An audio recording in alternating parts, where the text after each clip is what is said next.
Start our recording now. All right, welcome to the Knives Out table read. Going to be running through the cast list here. So, starting us off as the head of the Thrombey family, as Harlan Thrombey, who do we have?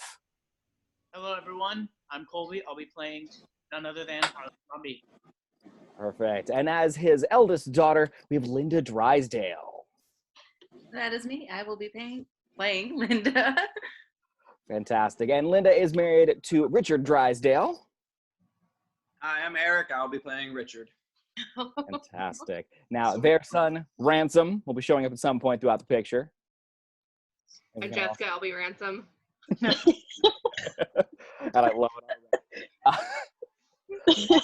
Helping Harlan around the house, of course, we have Marta Cabrara. Here's Marta. Oh, sorry. That's me. She's hanging out. She's in her own little world. That's all right. The youngest Thrombey child is Walt Thrombey. Where's Walt at? There he is with his cane and everything. Oh, I love it. And Walt is married to Donna Thrombey. Where's Donna at? Alexis Turrentine playing Donna Thrombey. Fantastic. And their child, Jacob. That would be played by me, Jade. Got my little suit on. It's the best I could come up with. All right. And then married into the Thrombey family, we have Joni. There's Joni. Hi, I'm Anne. I will be Joni. And Joni's daughter, we have Meg Thrombey. I'm Angi. I'm playing Meg. Awesome. Of course, we have Harlan Thrombey's mother, known as Greatnana. Where's she? Hi, I'm Liz. I'm going to be playing the grandmother. Awesome. Now, of course, there is a murder afoot. In solving that murder, we have Detective Benoit Blanc. Me, Logan, I'll be taking over that. Heading off the case, we have Lieutenant Elliot. Hi, everyone. I'm Destiny. I'll be playing Lieutenant Elliot.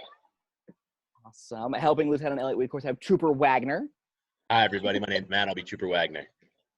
Awesome. Another member of the staff of the Thrombeys, we have Mr. Proofroc. I'm Wade. I will be Proofroc. And we also have Fran. Hi, I'm Lynne. I'm playing Fran. I had to run away because my landlord is fixing a plumbing issue in the building. Sorry. Now, we see Marta's home life a little bit, and we have her mother. Who's playing her mother? Hi, I'm a cool mom. Hi, Mom. Love that. And then playing her sister, we have Alice. That's me, all the way over here, even though it's coming from Wade Morrison's thing. Also, What up, if sister? you hear a cat or a dog, that would also be from us. Now, You might also hear a dog from us as well. Oh, yeah, I guarantee you'll hear a cat screaming here at some point. Me and Rachel are also going to be taking over parts for Alan and Sally, coming in later with the will reading, and Liz's boyfriend will be joining in as a police officer as the script gets going. We also have, on action description, let's see. Perfect. We have Jack Fields going to be helping us out on our action description. Most important job of everybody. He is muted at the moment. I know he just said hi. Jack, put your mic on. I'm here. I'm waiting. There you go. All right. Well, are we ready to get this thing going, everybody? Can I test my sound? Can everybody hear me real quick? So I switched to headphones. Yes. We can hear Cool. you. Cool. Can hear you great. Wait. All right. Well, then, Jack, if you would like to start us off, here's Alrighty. Knives Out. Knives Out, a murder mystery by Ryan Johnson. The exterior of the Thrombey Estate Manor House at dawn. The grounds of a New England manor, it is misty during the pre-dawn. In the interior of the manor, there is a pantry, living room, foyer, hallway. Inside the manor, it is unlit and still, gothic, with the theme of antique games, arcane puzzles, and decorative weapons. On the first floor is a drawing room, living room, kitchen, the deepest of a party, stray champagne flutes. The Sound coming back interior on. of the Thrombey Estate on the second floor. Follow one housekeeper named Fran carrying a tray of coffee up a flight of stairs.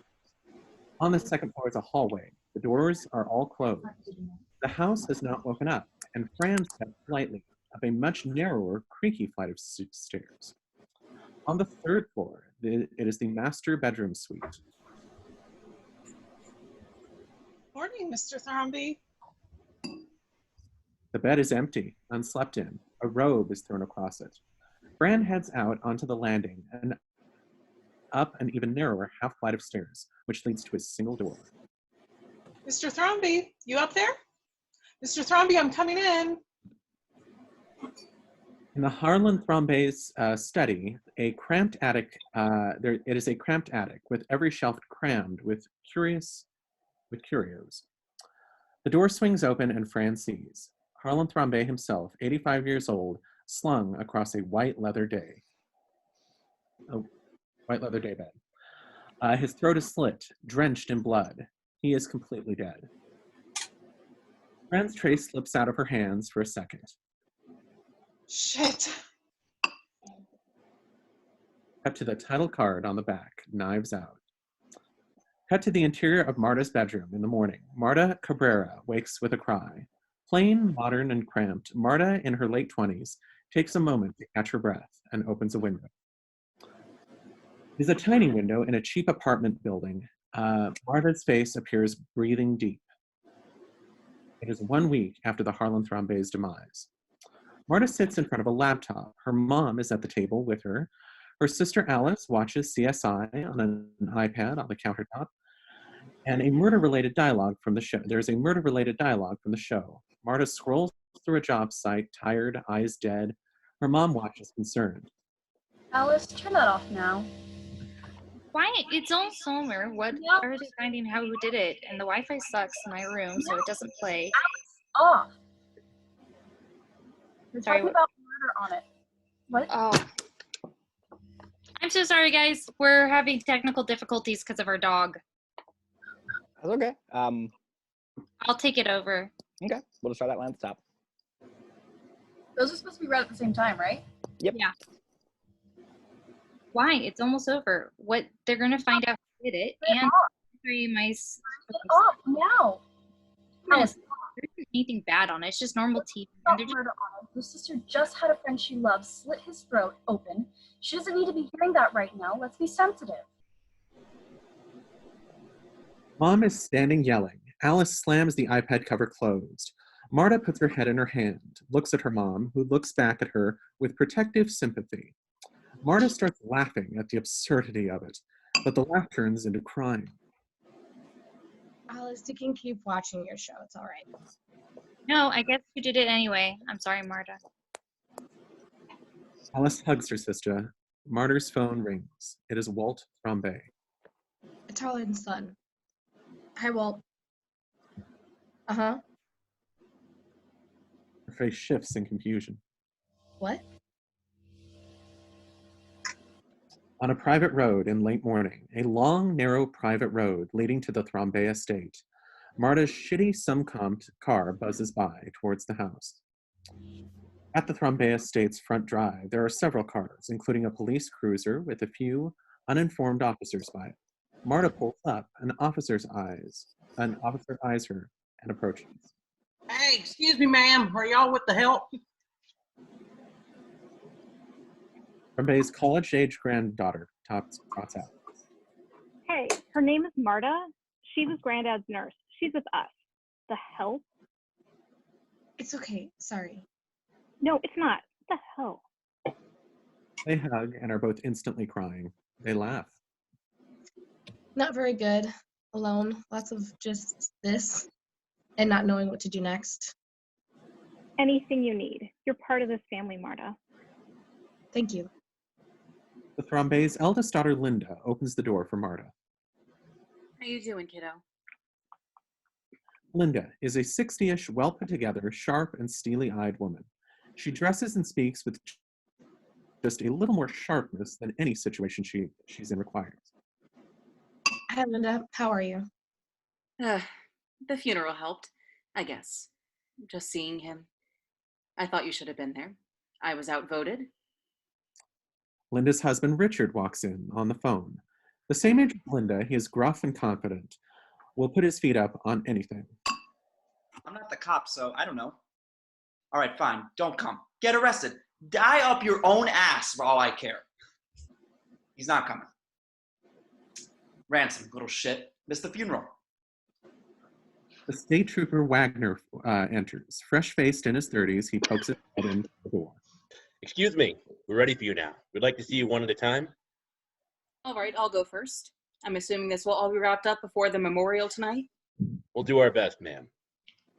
Linda exits with Wagner, leaving Richard and Marta. So, how you doing, kiddo? The interior of the library, mystery and horror memorabilia are scattered on the shelves. Linda sits opposite three men. Lieutenant Elliot, in his 30s, in a working suit, very good at his job. The young trooper Wagner stands behind him. Sitting back behind both of them, almost blending into the background, is a slight man in a linen suit. Legs and arms fold sharply, like a paper crane, silent, listening. We are just going to reintroduce ourselves as a formality. I'm Detective Lieutenant Elliot, and this is Trooper Wagner. Now I'm going to record just to make it easier. All right, we're with Linda Drysdale, nee Thrombey, Harlan Thrombey's eldest daughter, in discussing the events the night of his demise 1 week ago, November 8th. We're sorry for your loss. Thank you, that means a lot. Elliot checks his notes. So we understand that the night the family had gathered to celebrate your father's 85th birthday. Yes. How was that? The party? Pre my dad's death? It was great. The interior of the living room on the night of the party in flashback. It is warmly lit, classic rock playing, food laid out. Linda and Richard mingle happily with the rest of the family, who will meet shortly. Did anyone besides the family show face? There was Fran, the housekeeper, Marta, Harlan's caregiver, good girl, hard worker, families from Ecuador, and Juanetta, Greatnana, Harlan's mom. At the snack table, wearing a dozen coats, a woman who might be 300 years old. She pounds down chips and dip like a machine. His mom? How old is she? We have no idea. Okay. Your son Ransom, was he there as well? Yes, but he left early. Ransom Drysdale, roguishly handsome in his early 30s, breezes out of the side door past the Greatnana. Ransom, are you leaving? In the library, the strange man in the linen suit taps a piano key, as if reminding to ask himself something. Right. Did all three of you show up at around the same time? No. Richard came early to help the caterers set up. She raises a questioning finger to ask about the man, but... Okay. And you and your husband, Richard, work for a real estate firm in Boston? It's my company. Sorry. Right. I built my business from the ground up. Just like your dad. You two are very close? We had our own secret way of communicating. You had to find that with Dad. You had to find a game to play with him. And if you did that and played by his rules... Richard in his chair, in the chair Linda was in, giving his statement. Everyone idolizes their dad, right? I don't know, do they? Very much not. Don't know why I said that. Or Linda does. In the living room the night of the party, Harlan Thrombey, surrounded by his family, Richard and Linda flanking him, a birthday cake with candles, all smiles. Harlan started with a Rusty Smith Corona. Built himself into one of the best-selling mystery writers of all time. In the library. Seems like all his kids are self-made overachievers. Richard makes a sure face. Sure. Walt Thrombey now sits in the questioning chair, late 40s, softly obsequious in a sweater and loafers. His leg is in a cast. For the record, I'm speaking to Walt Thrombey, Harlan Thrombey's youngest son. So you run your father's publishing company?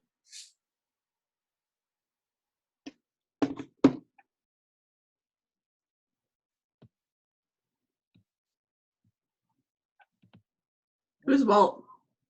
That's Curtis. Can't quite hear him. We can't hear you. Is he muted? Oh. No.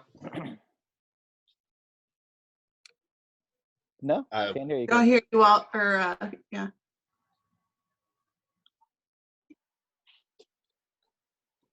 Logan, do you want me to keep reading the whole thing or just like the Yeah. establishment? Yeah, Okay. keep going. Keep doing the whole thing.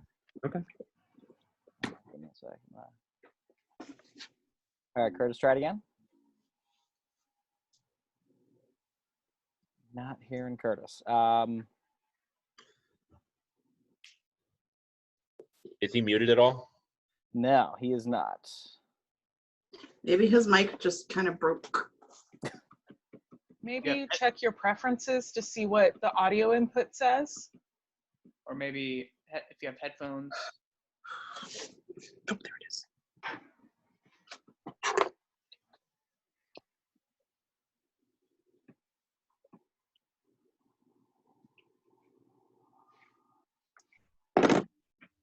There we go. So you run your father's publishing company? That's a nerd test. Can you hear me now? Yeah. Okay. All right. Yeah, it's the family's publishing company. Dad trusts me to run it. 30 languages, over 80 million copies sold. A real legacy. You guys fans? Big fan. I don't do Big. His plot's like something 1,000 Knives with the, I don't want to spoil it, but the cow and the shotgun. Like, where do you come up with that? Dad said the plots just pop into his head, fully formed. That was the easy part for him. He taps from the linen suit man's finger. You live in town, right? You guys probably arrived around the same time? Well, it looks at the linen suit. We all got here around 8. In the living room the night of the party, Walt laughing and mingling with his nervous wife, Donna. My wife, Donna, she's my rock. Richard backs up into Donna, who yelps in fear and throws her martini in the air. Richard jumps, but Walt doesn't even register it. Jesus, Donna, you all right? And my son, Jacob. He's 16, very politically active. His angry-looking son, Jacob, who is always on his phone. In the library, there are quick cuts, each in the chair. The boy's literally a Nazi. He's an alt-right troll dipshit. Kids today, with the internet, amazing.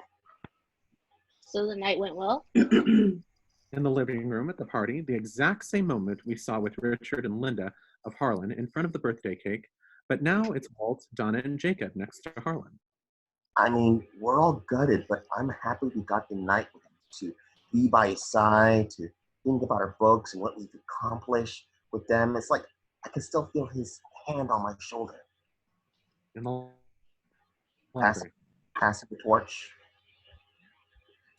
Joni Thrombey is in the chair, a striking woman, tall and boho chic, in chunky jewelry and a flowery dress.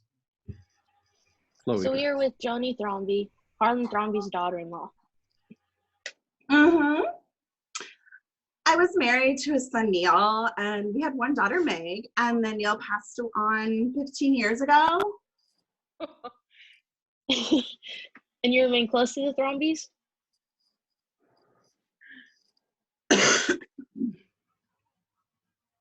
In the living room at the party, Joni dances with various family members, free and flowing. Oh, they're my family. I feel simultaneously freed by and supported by them. That balance of opposites is just the nugget of flam. In the library. Sorry, the nugget of... Flam.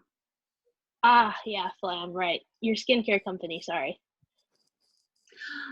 I forgive you. Yes, it's skincare, but it promotes a total lifestyle, self-sufficiency with an acknowledgement of human need. That's Flam. But it's also Harlan. He got me and Meg through some tough times. Meg is in the chair. Granddad gives my mom a yearly allowance, and he's never missed wiring a tuition payment to my school. He's a genuinely selfless man. You left his party early? To see some friends at Smith. In the living room the night of the party, Meg trots out, Linda pissed to Richard so Joni can hear. You know, Dad's paying for her crypto Marxist deconstructual feminist poetry theory whatever major so she could have stuck around for the cake. In the library. I think Linda was upset, but Harlan understood. Tap. Right. You two arrived together to the party at the same time? Joni looks at the linen suit man.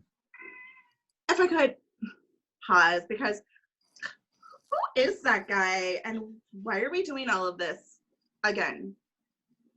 Just some follow-up questions, just being thorough in order to determine the manner of death. Cut back to Walt in the chair. So, by manner of death, you mean if he was killed, if one of us killed him, one of his family? None of us think that. This is pro forma, all of it. Cut to Richard in the chair. He does not buy it. Okay. So who the fuck is that? He points at the linen suit. Elliot takes a breath. This is Bernard Blanc. What? Yes, Mr. Blanc is a private investigator of great renown. Joni in her chair. Wait a minute. I'm gonna tweet about a New Yorker article about you, the last of the gentleman sleuths. You solved that case with the tennis champ. You're famous. Mr. Blanc is not with the police department. He is not officially involved with the case, but he has offered to consult. I happily oblige, and I can vouch for him. Linda in the chair. Mr. Blanc, I know who you are. I read your New Yorker profile. It was delightful. I just buried my 85-year-old father who committed suicide. Why are you here? Elliot and Wagner turn back to Blanc, who leans forward slightly and speaks in the gentlest southern lilt you have ever heard in your life. I'm here at the behest of a client. Who? I cannot say, but let me assure you this. My presence will be ornamental. You will find me a respectful, quiet, passive observer of the truth. Elliot and Wagner turn nervously back to Linda. She doesn't look thrilled. Cut to Richard. Fine. Are we getting there? Nearly. Harlan's nurse. She was at the party in a professional capacity? Blanc begins idly playing with a silver dollar. Marta? In the living room at the party, the family is engaged in an animated discussion. Marta is standing on the outskirts. I guess. Harlan hired her to be around, take care of whatever medical needs pop up. But really, she's like part of the family. Richard beckons with his cake and calls Marta into the discussion, into the circle of the family. Good kid. Been a good friend to Harlan. Her family's from Paraguay. Linda really likes her work ethic. In the library. Immigrants. We get the job done. From Hamilton. Wagner gives him a smile to show he got the reference. Oh, Hamilton. I saw it at the public. Cut to Linda back in her chair. May I just, and then I'll recede, but as a self-made man myself, I have to express my admiration for how you follow in your father's footsteps. Thank you. Just marvelous. The whole family, too. Joni with her things, Walt with his publishing empire. Well. Blanc pauses and doesn't push anything, just waits a moment. Yes. I mean, Walt, yeah. He's done well with what Dad's given him. Walt, not like it matters, but he was sort of adrift. Dad gave him the job, but really Dad hands him a book twice a year and Walt publishes it. I mean, it's just not the same. But surely Walt runs the merchandising, adaptations, film and television rights. Linda squints, narrowing her eyes at Blanc, and softly. Are you baiting me, Detective? You know he doesn't. And you think I'm dumb enough to be baited into talking family business? Into shit-talking my brother in front of a police detective? And a state trooper? Richard in his chair. Walt doesn't run shit.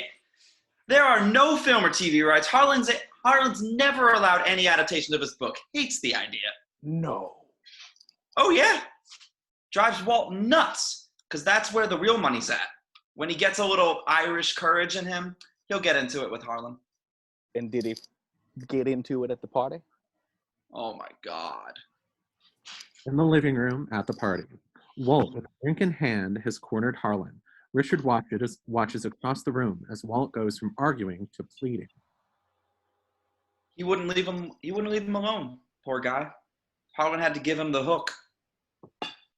Harlan has had enough. He takes Walt's arm and leads him into the drawing room for a private talk.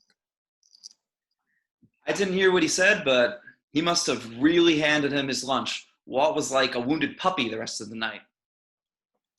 Walt is in his chair, indignant. What? Richard said what? Jesus, no, we didn't get into it. I'm just trying to get an accurate impression. Harlan took you aside of the party, then when returned, you were chastened. What did Harlan say to you? Walton starts to open his mouth, but hesitates. Off his frightened face, we flash back into the drawing room the night of the party. Walt, drunk, Harlan guiding him firmly into the shadows. The Netflix guys, their business affairs, guys sent over something hard numbers this time. I think this is a window. It's not going to last. And you should just look at these numbers. What? Dad, you put me in charge of the books. Let me be in charge. Let me do this, please. They're not our books, son. They're my books. And it's not how I wanted to have this conversation, but you're right. It's unfair of me to keep you tethered to something that isn't yours to control. What? I've done you a grave disservice all these years. I've kept you from building something of your own. That's yours. You're not going to run the publishing house anymore. You're free of it. Dad, are you firing me?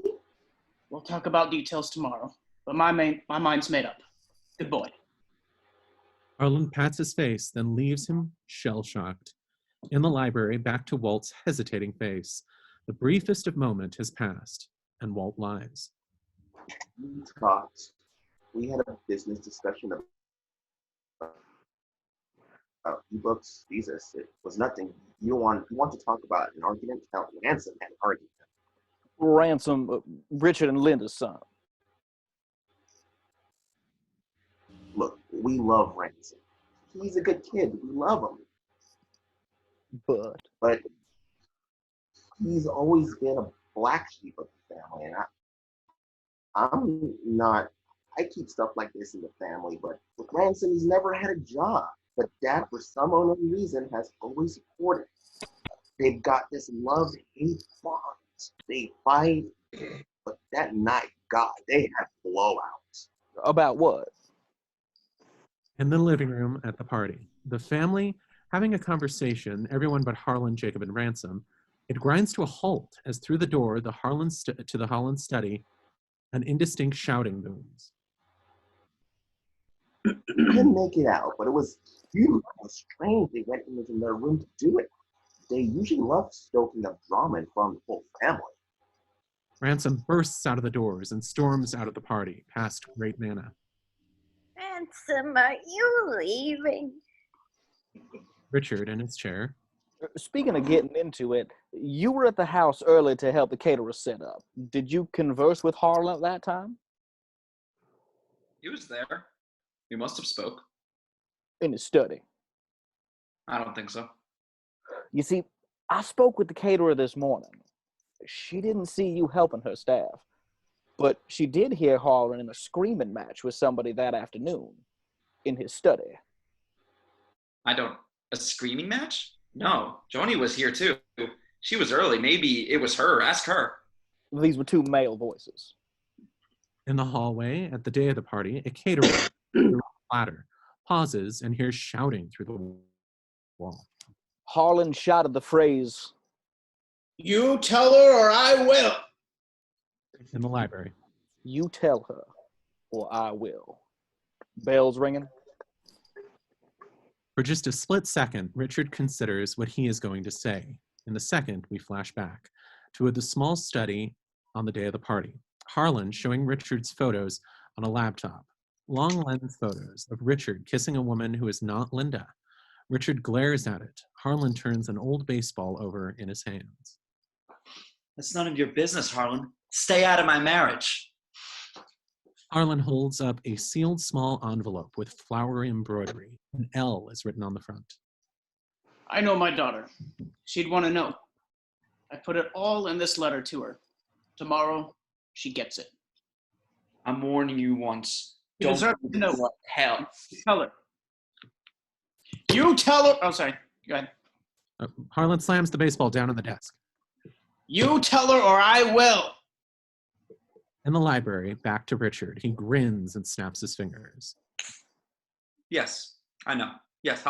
So, Harlan decided to finally put his arm in a nursing home, which Linda always opposed, and I was going to wait till we were back home in Boston to tell her, so there wouldn't be a whole scene. But Harlan wanted me to tell her then. That was it. Sorry, forgot. Her chair. The house? Early. Richard said you were there? I was at the house early. To see Harlan. To see Harlan, yes. Joni stops, smelling something in the air. She's about to ask about what it is. What were you seeing Harlan about? It was just a mix-up with the payment for Meg's tuition. I'm sorry to press, but what kind of mix-up? He hesitates as we flash back. In the small study on the day of the party, Harlan is at his desk, toying with the same old baseball. This is a thing he does at his desk. Joni's standing, arms crossed. The school hasn't got the check yet. I don't know why Alan didn't mail it. Alan didn't mail it because he caught a discrepancy. Alan's office has been wiring tuition directly to the school as per your request. But Phyllis's office that handles your yearly allowance has been wiring the tuition money directly to you as well, as per your request. You've been double dipping Meg's tuition, stealing from me $100,000 a year for the past 4 years. Harlan shows Joni the letter from his business manager with transaction receipts attached. Harlan, I don't know how this mix-up happened, but... Harlan opens his ledger and hand writes a check. I'm writing this tuition check. Then that is the last money you or Meg will get from me. Please, you don't understand. I know it'll hurt, but it's for the best. Joni is speechless, her face frozen. Harlan puts the baseball down and detaches the check and holds it out to her. My mind's made up. In the library, we cut back to Joni as she shakes her head. Just a money wiring issue with the office of the school, so I had to ask Harlan to cut a check for this semester. No big deal.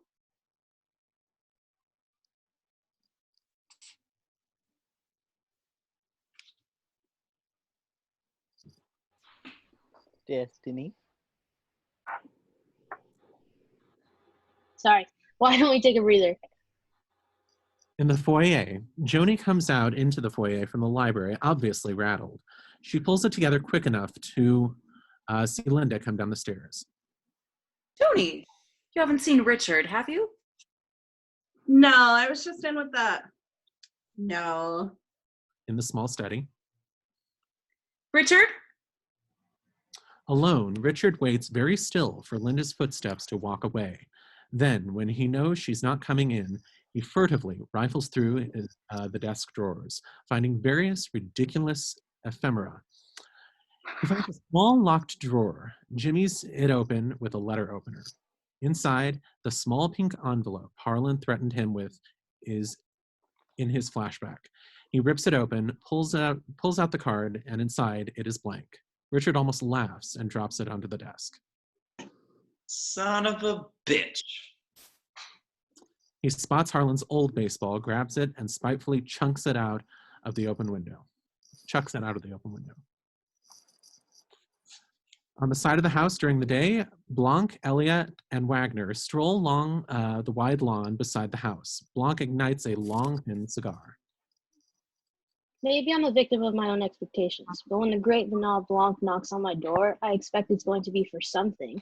If not extraordinary, at least interesting. This is an open and shut case of suicide.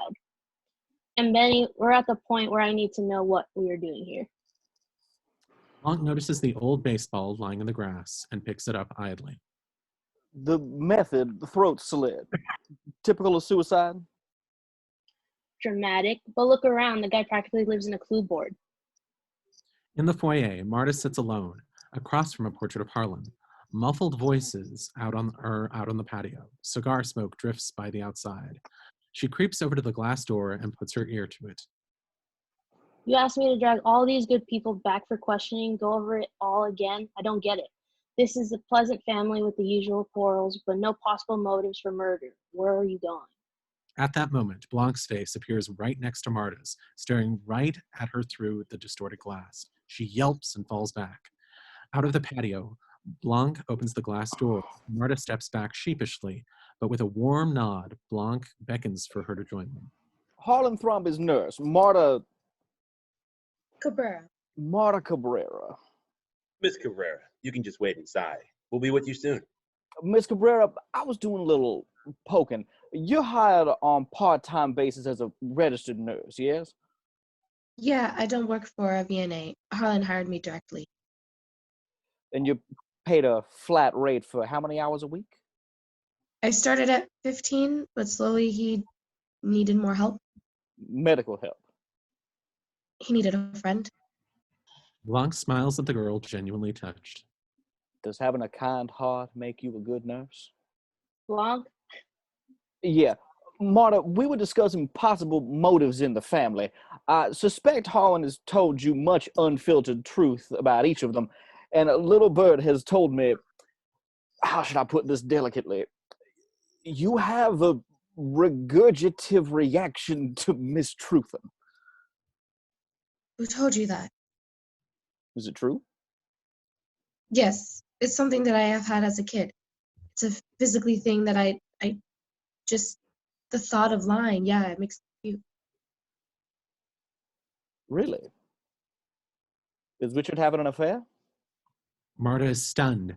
She flashes back to the patio during the day. She reads as Harlan sits on his laptop, heavy with sadness. Why do men instinctively pull at loose threads on their parachutes? What? Harlan spins his laptop towards her, the Richard photos. Outside of the patio at day, back to our scene. Marta looks queasy, tries to stall. Richard? Affair? Yes or no will do. She struggles, her jaw clenched, face working hard, then attempts. No. And immediately vomits into a nearby closet. Oh! Oh! They all rush to her. Blanc brings her water, awfully concerned. My dear girl, I assumed you were speaking figuratively. Blanc takes the shortest acceptable bit of concern before turning to Elliot. Quite something. I was obviously right, though. Richard is having an affair. His father-in-law found out and confronted him. You tell her or I will. Even if it's true, you okay? Marta gives a weak thumbs up, recovering. Even if that was right, protecting his marriage is weak sauce as a motive. Well, and then there's Joni. Joni. Joni? Oh, sorry. Lifestyle guru Joni? No. Harlan was supporting her and her daughter. She had the opposite of a motive. Marta tries to quietly slip back into the house. And what if that support was threatened? Miss Cabrera, one moment, please. I'm just going to go get some scope. Miss Cabrera, was Harlan planning on cutting off Joni's allowance? Off Marta's oh god no face. In the study at day, back in flashback, Harlan looking at the letter from his business manager with the transaction receipts. He sighs heavily.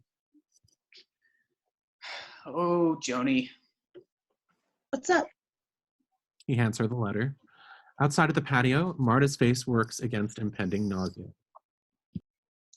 Okay, don't answer that if you're going to puke, please. But Blanc presses. Meg said Harlan pays the school directly. Jonah says he sends the money to her. Both were true. She's pocketing the double payment. Harlan found out and cuts her off without a cent. Yes? Marta starts to shake her head no, but her throat convulses. She nods. Blanc hands her another glass of water. And she bumps him off for the inheritance? Come on. Have you seen her Insta? She's an influencer.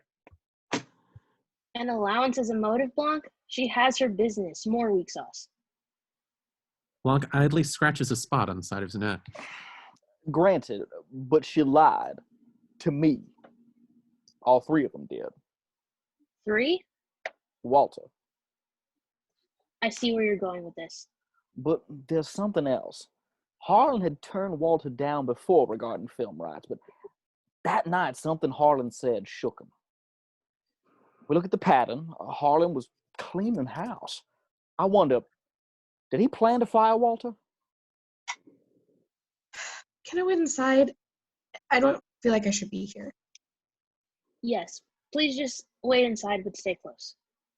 She steps back and grateful. You've been very patient, my friend, and you are right. None of these weak alibis and domestic squabbles answer your question. Why is Benoit Blanc here? But I will tell you why.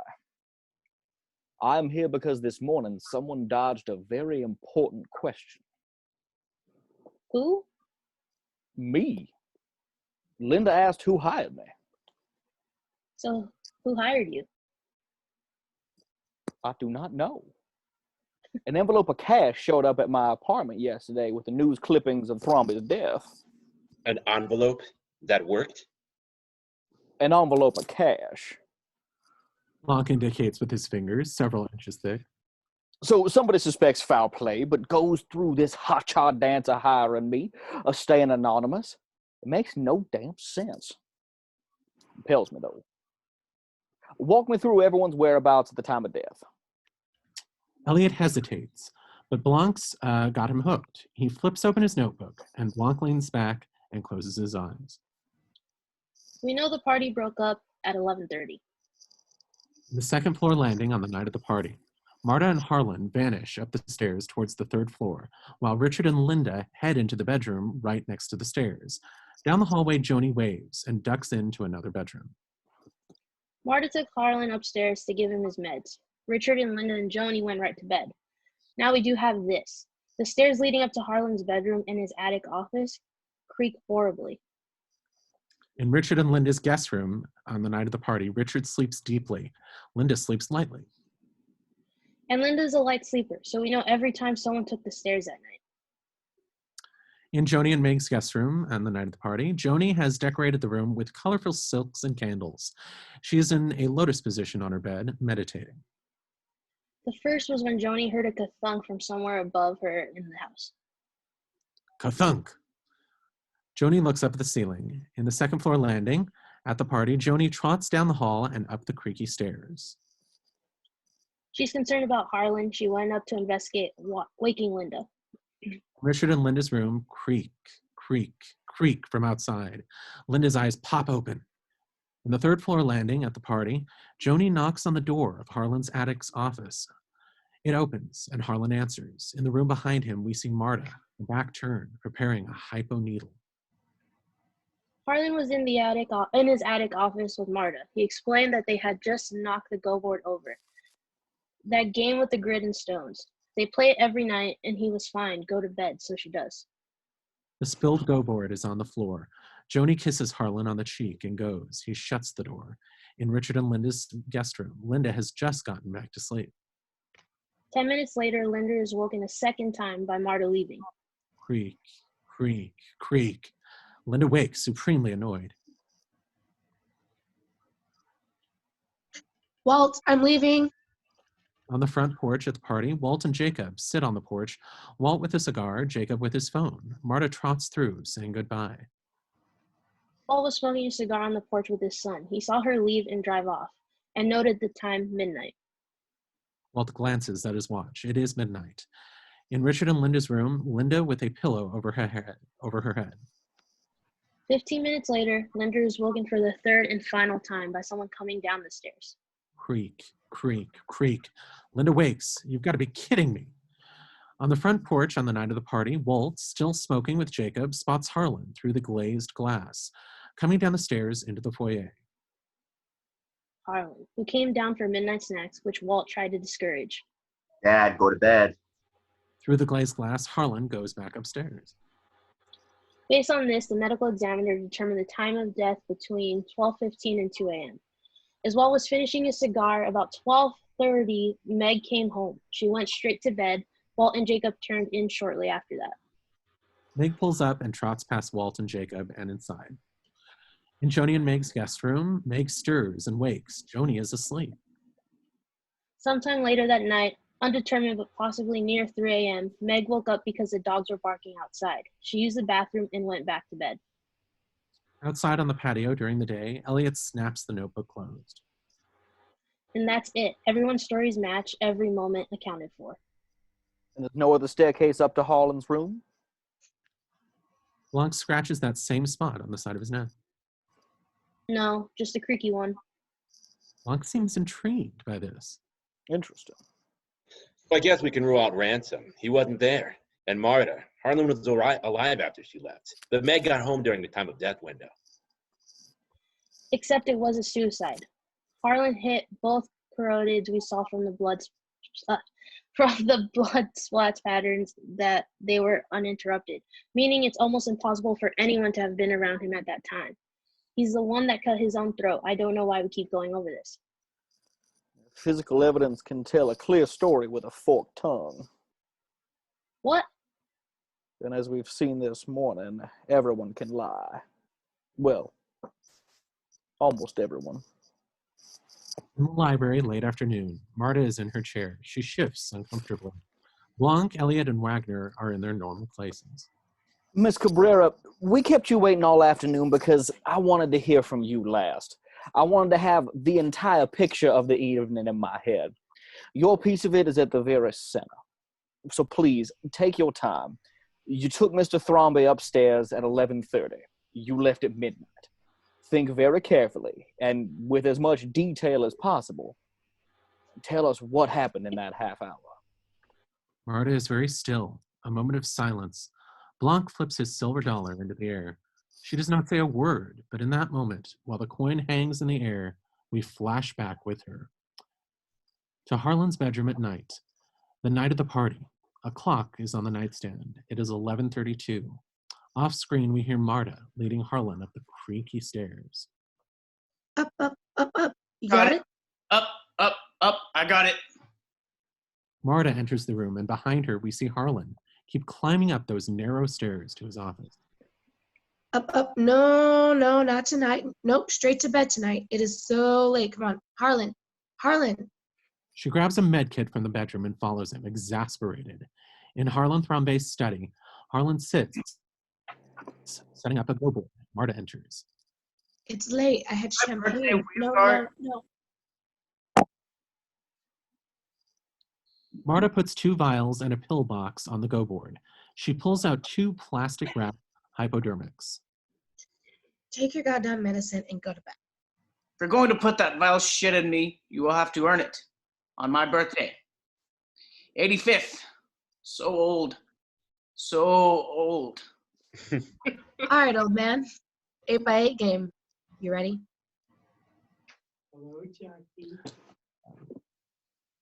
She sits and they start clacking white and black stones on the board. Why can't I beat you at this game?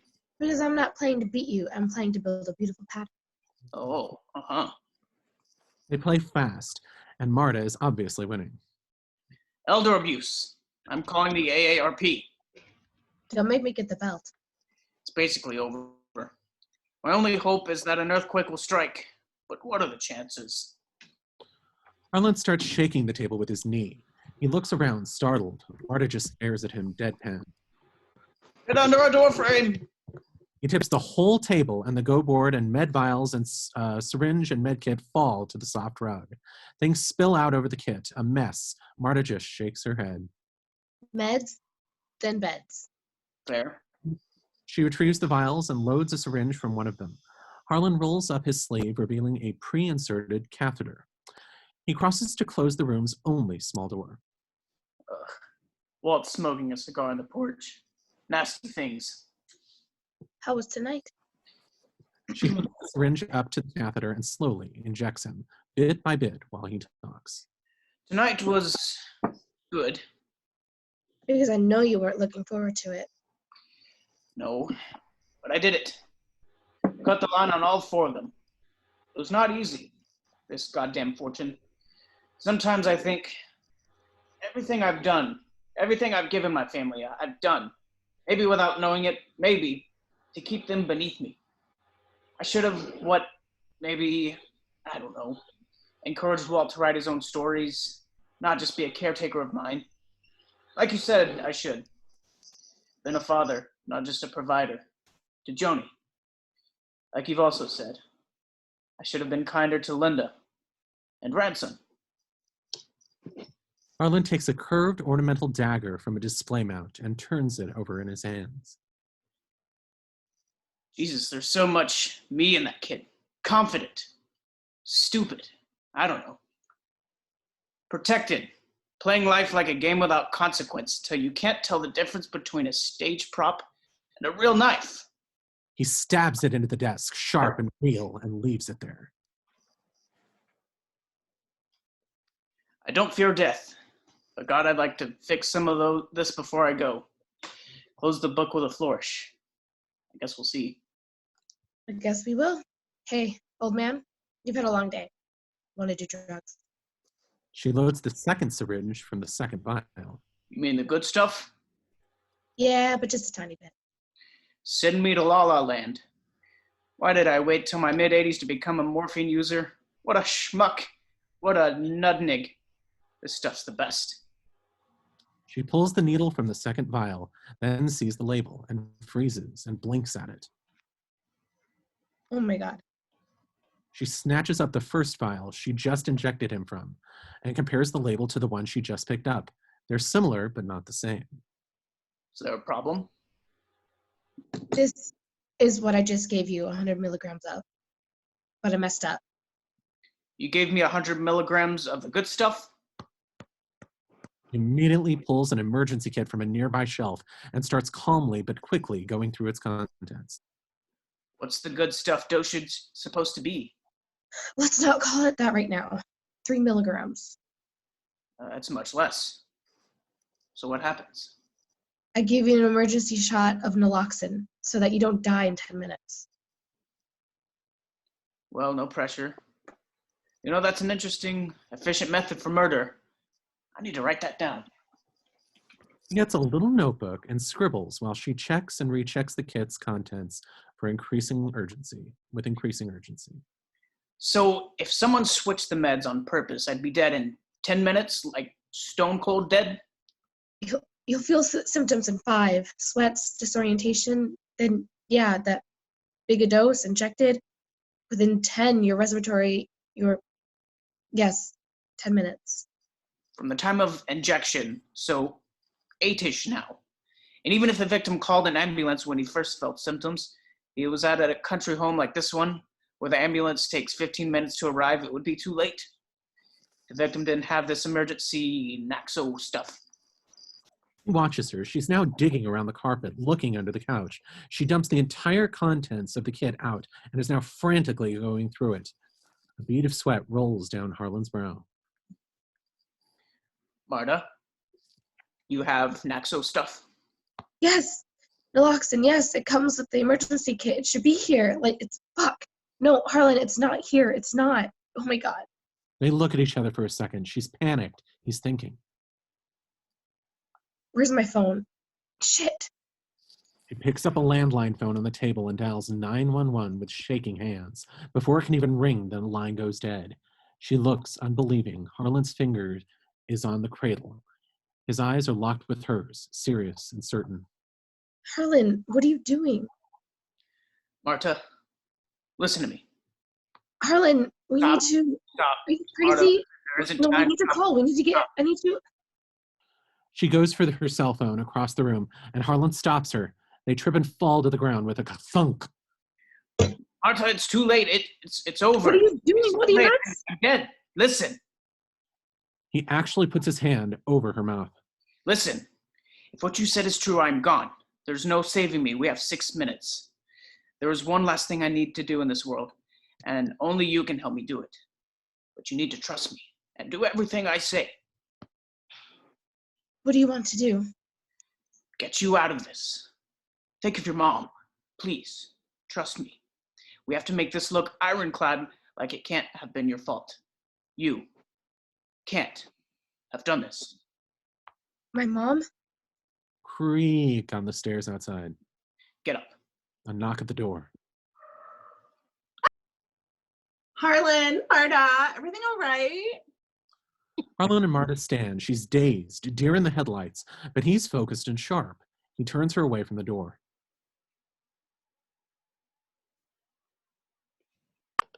Stand here. Keep your back to me. Don't say a word. Harlan opens the door. While he gets rid of Joni, we stick with Marta, who stands stuck still, tears running down her face, eyes wild. What does she do? Joni.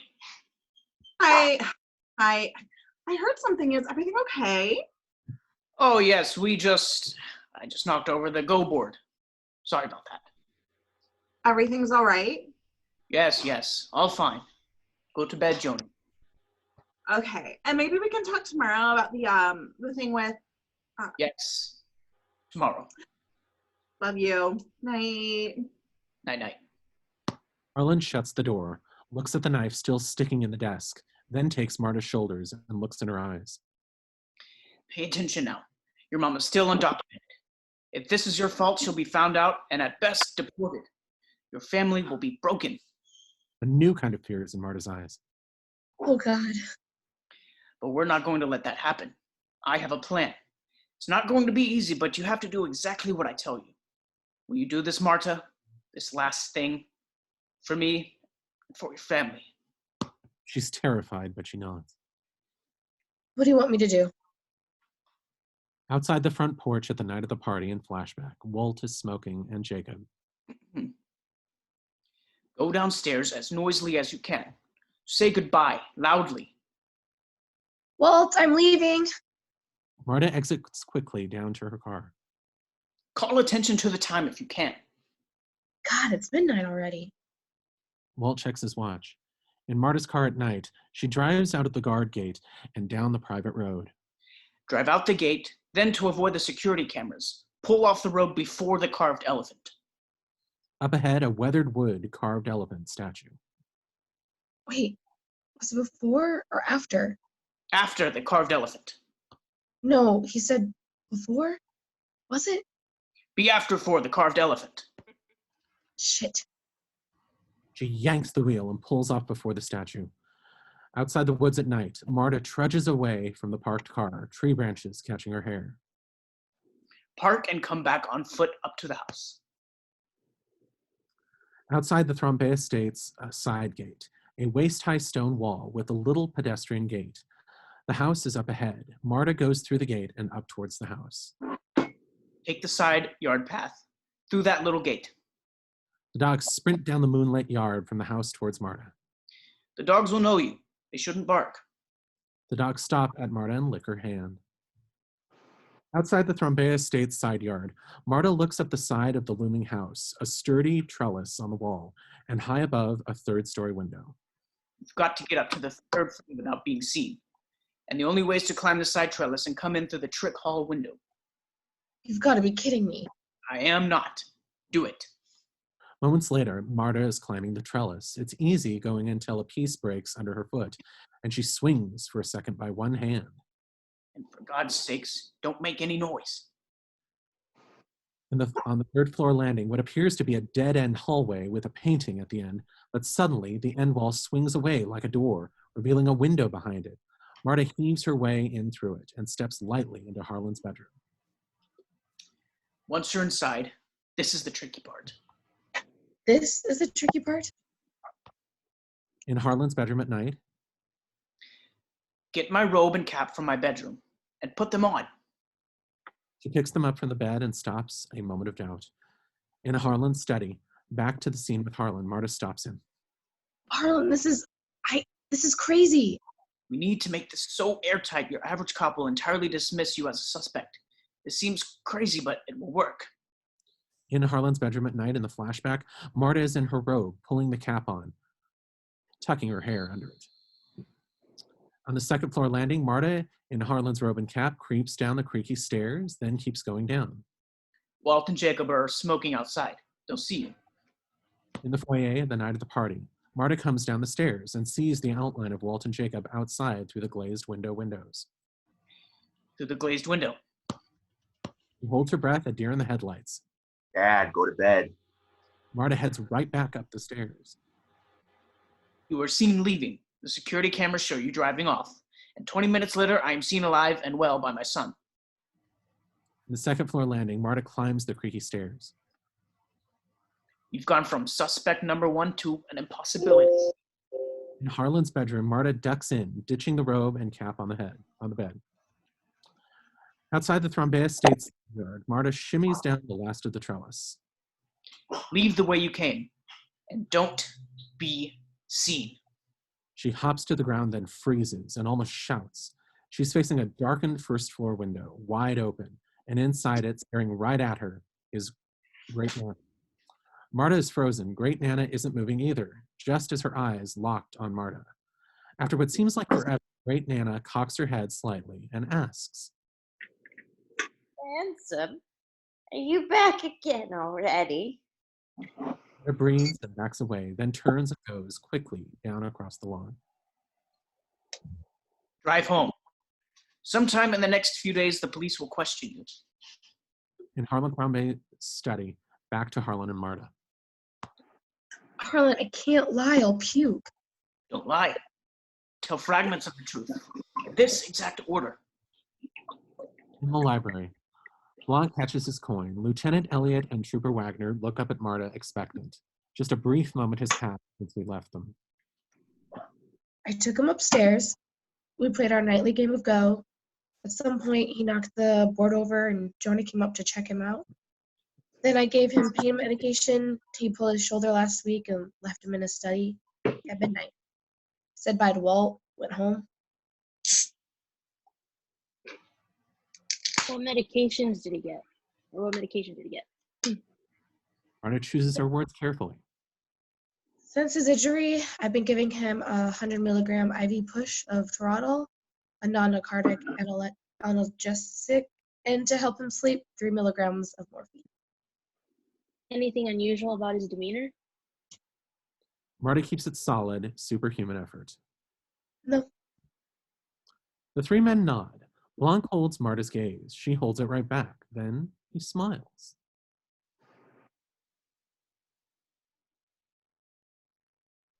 Well, that sounds about right. Thank you, Miss Cabrara. In the foyer, moments later, Marta walks calmly out of the library, then across the foyer into a smaller door. In the half bath, Marta walks in, closes the door behind her and locks it, turns on both the taps and pukes into the toilet. Linda stands in her childhood room by the window in the ebbing light. From a shelf, pulls a stack of pink note cards, identical to the one Harlan showed Richard in his office. But these are covered in writing, sweet little notes, a father to his daughter. Hey sis, people are going to start getting here for the memorial pretty soon. Are you all right? She looks up. Walt is in the doorway. She wipes her eyes and indicates the notes. I was just thinking about Dad's games. This all feels like one. Feels like something he'd write, not do. I keep waiting for a big reveal, where it all makes sense. How nice would that be? Her little brother hugs her. His eyes are tired and dark. In the living room at night, Harlan Thrombey, his portrait with an ambiguous look on his face. Marta is there, soda water in hand, at the reception that night, staring shell-shocked at Harlan. The reception for friends of the family. Tables of food, 20 or 30 people milling in dark, tasteful clothes with the whole Thrombey family. A tearful Fran has cornered Marta and talks through her sobs. I don't think he killed himself. I don't. There's this Hallmark movie, Deadly by Surprise, where Danica McKellar plays a wife who gets poisoned by her husband, but bit by bit, so she thinks she's going crazy, and she ends up killing herself. And my cousin, who's the receptionist at the medical examiner's office, says that kind of thing can totally happen. She says it's not even like 3% as crazy as stuff she see come through the... As Fran's talking, Marta looks at the room of family members gathered around talking. She flashes back to the living room the night of the party. Harlan and Ransom go off together to have a private talk, leaving the family heaving a heated conversation in the living room. Having a heated conversation in the living room. I don't like him. No, he's an asshole, but maybe an asshole's what we needed. Oh God, yeah, an asshole's what Germany needed in the 1930s. Yeah, there you go. Yeah, Marta stays on the outskirts. Fran with a tray of Campaign foods. Mm-hmm. Oh, I think that looks like my line. Bad formatting. I'm gonna disappear until the politics talk is done. Yeah, Want some champers? Let everybody go on. No, I'm technically working. Thanks. Marta checks her watch. Meanwhile, Donna, who has had a few, is tearing into the family fight. We're losing our way of life and our culture. There's millions of Mexicans coming, and this isn't. Oh God, really? Yeah, it's not a race thing. Joni, Yeah. don't make this a race thing. I'd say the same thing if they were European immigrants. Oh yeah, if the Swiss were clogging in the streets, We they'd be allow touching them in, and they children think they in own what's cages. ours. I mean, these are the camps. Nobody's saying that isn't bad, but I blame the parents. For wanting a better life for their kids. That isn't that what America. For breaking the law. You're going to hate hearing this, but it's true. America is for Americans. Marta, come here. Richard beckons her over, waving his cake plate. We've seen this moment before, silent during Richard's questioning. Oh, God, don't. Marta is drawn over next to Richard, very uncomfortable. Oh, Marta, your family came from Uruguay, but you did it right. She did it legally, I'm saying.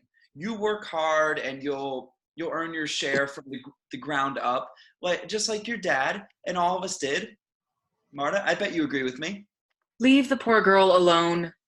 No, Marta, do you agree? I'd like you to answer. You want to become an American, there are legal ways to do it. But if you break the law, it doesn't matter if you have a good heart, you gotta face the consequences. At that moment, booming shouts begin behind the study door. Harlan and Ransom going at it. Ransom bursts out.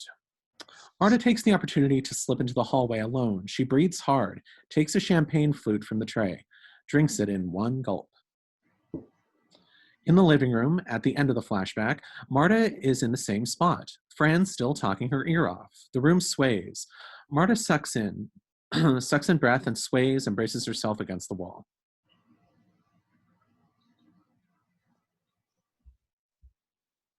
You're muted, Lynn.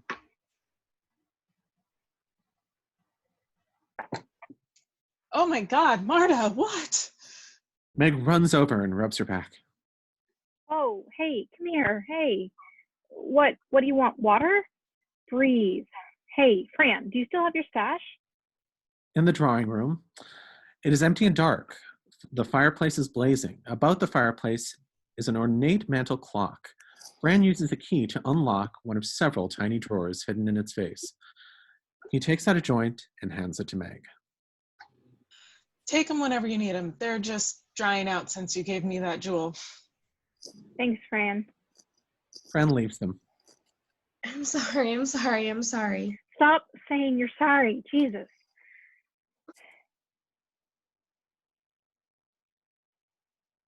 God, my heart won't stop. I can't. It's just everything. No, thank you. She refuses the joint, then realizes where it came from. That's where Fran keeps her stash? Who's going to open a clock? In the living room, Walt yells at a non-responsive, bored Greatnana. Do you want dinner, Nana? Dinner? She ate the whole salmon spread already. Meg grabs Walt and pulls him to Marta. Did you tell Marta yet what we talked about? No, not yet. Is now a good time? Yes, it's a very good time, right now. Marta, we've talked it over, and have you been smoking grass? No. We talked it over, and the whole family, we want to take care of you. What does that mean? We all think you deserve something. Financially, we want to help you out. You were never anything but good to Dad. Because of that, you can count on us. Walt embraces her, and Meg puts a hand on her back. Over Walt's shoulder, Marta sees Harlan's portrait again. Has its expression changed? It looks like it has a slight conspiratorial smile. Marta breathes. Maybe this is all going to be okay. I thought you should have been at the funeral, by the way. I was outvoted. Outside on the side porch later, Marta comes out to get some air and exhales deeply, and then jumps. She's not alone. Benoit Blanc sits in a wicker chair in the dark, smoking a long, thin cigar. Detective, you're still here? Silence. Blanc smokes and stares at Marta. Marta shifts. Did you know Harlan? He knew my father, who was a police detective, years ago. My father respected Harlan. That says quite a lot. So that's why you're here? Here now, here? No, I stayed hoping to speak to you a little more. Something is afoot with this whole affair. I know it, and I believe you know it. So you're going to keep digging? Harlan's detectives, they dig, they rifle and root. Truffle pigs. I anticipate the terminus of Gravity's Rainbow. Gravity's Rainbow. It's a novel. I know. I haven't read it. Neither have I. Nobody has, but I like the title. It describes the path of a projectile determined by natural law. Voila, my method. I observe the facts without the bias of head or heart. I determine the arc's path, stroll leisurely to its terminus, and the truth falls at my feet. Medical examiner was ready to rule this a suicide, but Elliot agreed to keep it pending for 48 hours. Tomorrow morning, I search the grounds and the house and begin my investigation. I want you at my side for it. My confidant, my eyes and ears. What? But why me? I trust your kind heart. Also, you're the only one who had nothing to gain from Harlan's death. So, Watson? Blanc puts out his cigar and stands. You want my insight into this family. None of them are murderers. That's my insight. And yet, be it cruel or comforting, this machine unerringly arrives at the truth. That's what it does. Always. He makes a little bow. Tomorrow at 8. Marta watches him go. In the Cabrara living room, Marta gets home. Her mom is on the couch, zoning out in front of the TV, still in a cleaning uniform. Without a word, Marta sits next to her and stares at the TV. Off her eyes, we cut to the flashback with her. In Harlan Thrombey's study at night. I know I missed something. There's going to be something I missed. But I know you can beat it. Without losing your soul, you have to do what you have to do to beat this. And win. I can't. You can and you have to. For me. Right now. She's out the door and he shuts it. In the outside of Harlan's attic office door, Marta stands frozen. Soft voices of Walt and Jacob float up from downstairs. She turns back to the door. Silence. Moments going by. Shit. Can she do this? Shit. No. She turns and pushes back into the office. In Harlan Thrombey's study at night. Harlan, I have to get you help. Harlan reclines on the couch in the middle of the room, ornate dagger against his throat. Marta's eyes go wild. Do what I say and everything's going to be okay, Marta. I promise. She makes a move to stop him, and with one quick motion, he draws the dagger across his throat. Blood sprays. She leaps back, hands to her mouth, spins, and leaves the room, closing the door behind her. On the third floor landing in the flashback, breathing is hard, silent, crying. Then her breathing slows, her brain taking over, resolve settling. The dice are thrown. She wipes her eyes, then bounds down the stairs, out of the frame. In the Cabrara living room, back to Marta and her mom on the couch. She puts her hand on her mom's knee. Everything's going to be okay. I promise. I know. They go back to watching TV, but Marta's mind is buzzing. On her white sneaker, we see, but she does not, one single drop of blood. The earth around and under the gate is soft and bare and clear as day. Her footprints from the other night, the only ones from women's shoes, the same ones she has now.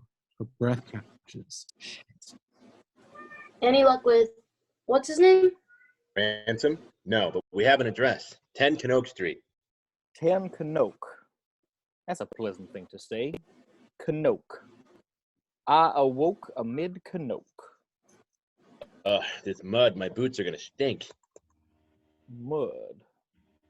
Has it rained in the past week? No, nobody move. Freeze. Everybody. These footprints must not be disturbed. Marta. Marta has already walked through the pedestrian gate and up onto the lawn. Stepping in her pre-existing prints, she turns back, playing dumb. What? Don't stop there. Don't. I can't hear you. What? She trots back to them through the gate, stepping into her returning prints. No. Don't step on the. Okay. All right. Okay. What? Blanc sidesteps up to the gate, not stepping in the mud. All right, Wagner, let's get the boys on it. Check the prints, tape off this area, keep it clear. The dogs come running down onto the lawn, barking at the men. They tear through the gate, further messing up the mud. Hey, boys, easy. Hey. She pets them and they quiet down. Best judge of character is a dog. I've found that to be true. The dogs start barking and bolt towards the house, where Richard and Linda are pulling up in their Lux SUV. They're doing a reading. Oh, did I mess up? Oh, they're doing a will reading at 10. Whole family will be here soon. Elliot heads up towards the house. Blanc neanders up the lawn and Marta follows. I've never been to a will reading. You think it'll be like a game show? No. Imagine a community theater performance of a tax return. They approach the side of the house.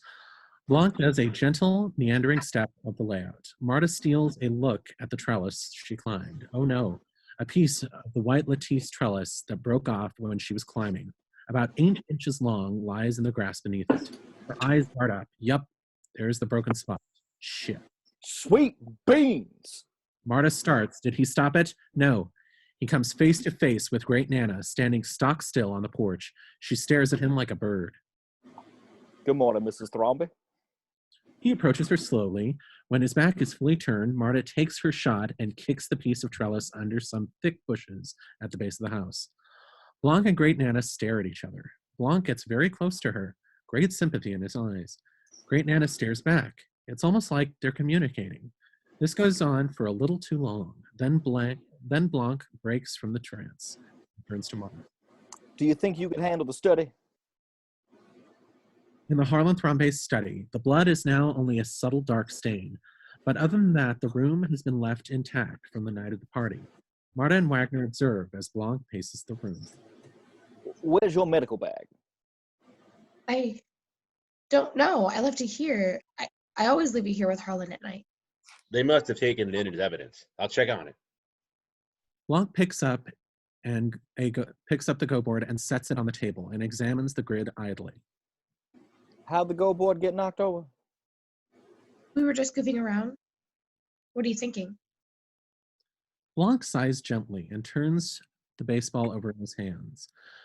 Looks like this was a bust. Blanc tips the go board over and it lands on the carpet with a nearly inaudible whomp. He stares at it, but his concentration is broken by sharp barking outside. They go to the tiny window and look out. A dashing man in his early 30s climbs out of a vintage Porsche. The dogs go nuts, biting at his pant legs. Let me guess. Outside the Thrombey estate, the man kicks off the dogs and limps towards the house, cursing. Lieutenant Elliot and Trooper Wagner step out onto the porch. You Drysdale? Ransom. Call me Ransom. My middle name. The help call me Hugh. I'm Lieutenant Elliot. This is Officer Wagner. We'd like to ask you a few questions about the night of. Uh-huh. He blows past them and into the house. In the living room, Walt, Donna, and Jacob, nose in his phone, sit around the room. Linda and Richard stand on their phones. Ransom breezes in and bumping into Donna, who yelps, startled. Elliot and Wagner follow. Sir, excuse me. We are officers of the law. You gonna run me in? I don't feel like talking. I'm distraught. Ransom disappears into the kitchen and comes out eating a sleeve of pinwheel cookies. Blanc and Marta slip in. Elliot nods to Blanc. Blanc, anything you need to ask him? The hell anyway is this arrangement? Mr. Drysdale? Ransom sizes up Blanc with a grin. CSI KFC? Ransom grabs Fran, the housekeeper's slave, as she walks by. Hey, Franny, can you get me a glass of cold milk? Meg and Joni have just entered, and Meg heard this. Hey, asshole, not her name, not her job. Fran walks off with a scorching look at Ransom. Meg, how's your SJW degree coming? Trust fund prick. Alan Stevens, the family's attorney, knocks and enters with an assistant, Sally, who juggles several attached cases. Hey, everyone. Hey, I'm just going to set up in the other room. Be ready in 10 minutes. They go off into the library, leaving the family all together in tense silence. Funny, Ransom. You skipped the funeral, but you're early for the will reading. Okay, people grieve in different ways. Let's not. Funny you're here at all.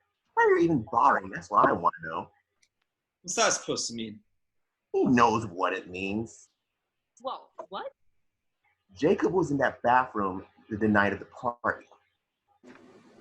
Is that where you were all night? The hell were you doing in the bathroom all night? Nothing. Spotting Syrian refugees? No. Alt-right troll. Liberal snowflake. I don't know what any of that means. It means your son's a little creep. Oh, my son's a creep? Guys, Walt, he was in the bathroom. He was in the bathroom. Joyously masturbating to pictures of dead deer? Okay, you want to go?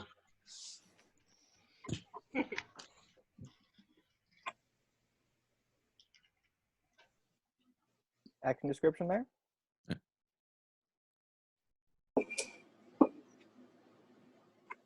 Hi, sorry guys, I'm back.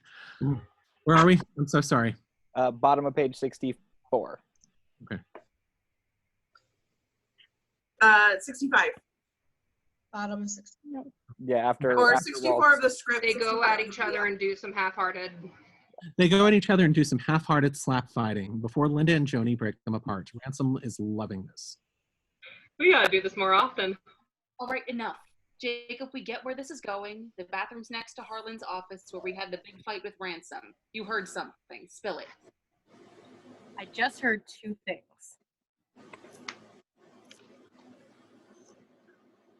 In the half bath at night, Jacob on the toilet, hearing non-distinctive yelling through a vent high in the wall, the two words poke through. I will! In the living room, And then there was more shouting, but I also heard Ransom say, I'm warning you. Walt raises his arms triumphant. Ransom, what's this mean? You just eat cookies in silence. Means Daddy finally came to his senses and cut his worthless, lazy brat out of the will. And you better sell your little Beamer, and you better give your notice at the country club and kick whatever fashion drugs you're on. Because if you think you're after the bridges you burned, shit you said, and what you put this family through for the past 10 years, and any of us are going to support you, are going to give you, like Dad used to say, a single red dime, you're nuts. Ransom looks around the room, cold faces. Son, Father. did Harlan tell you he was cutting you out of the will? Yep. Then he's done what we weren't strong enough to do. This might finally make you grow up.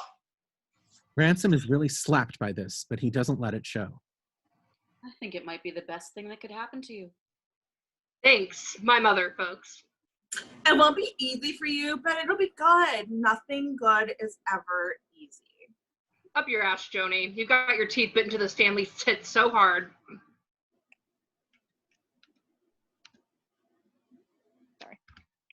Oh, up your ass? Very nice, you homophobic privileged people. As a matter of fact, eat shit, eat shit, eat shit, definitely eat shit. All of you can eat shit. I wouldn't eat one iota of your shit. And now everyone is shouting at each other. Blanc has heard enough.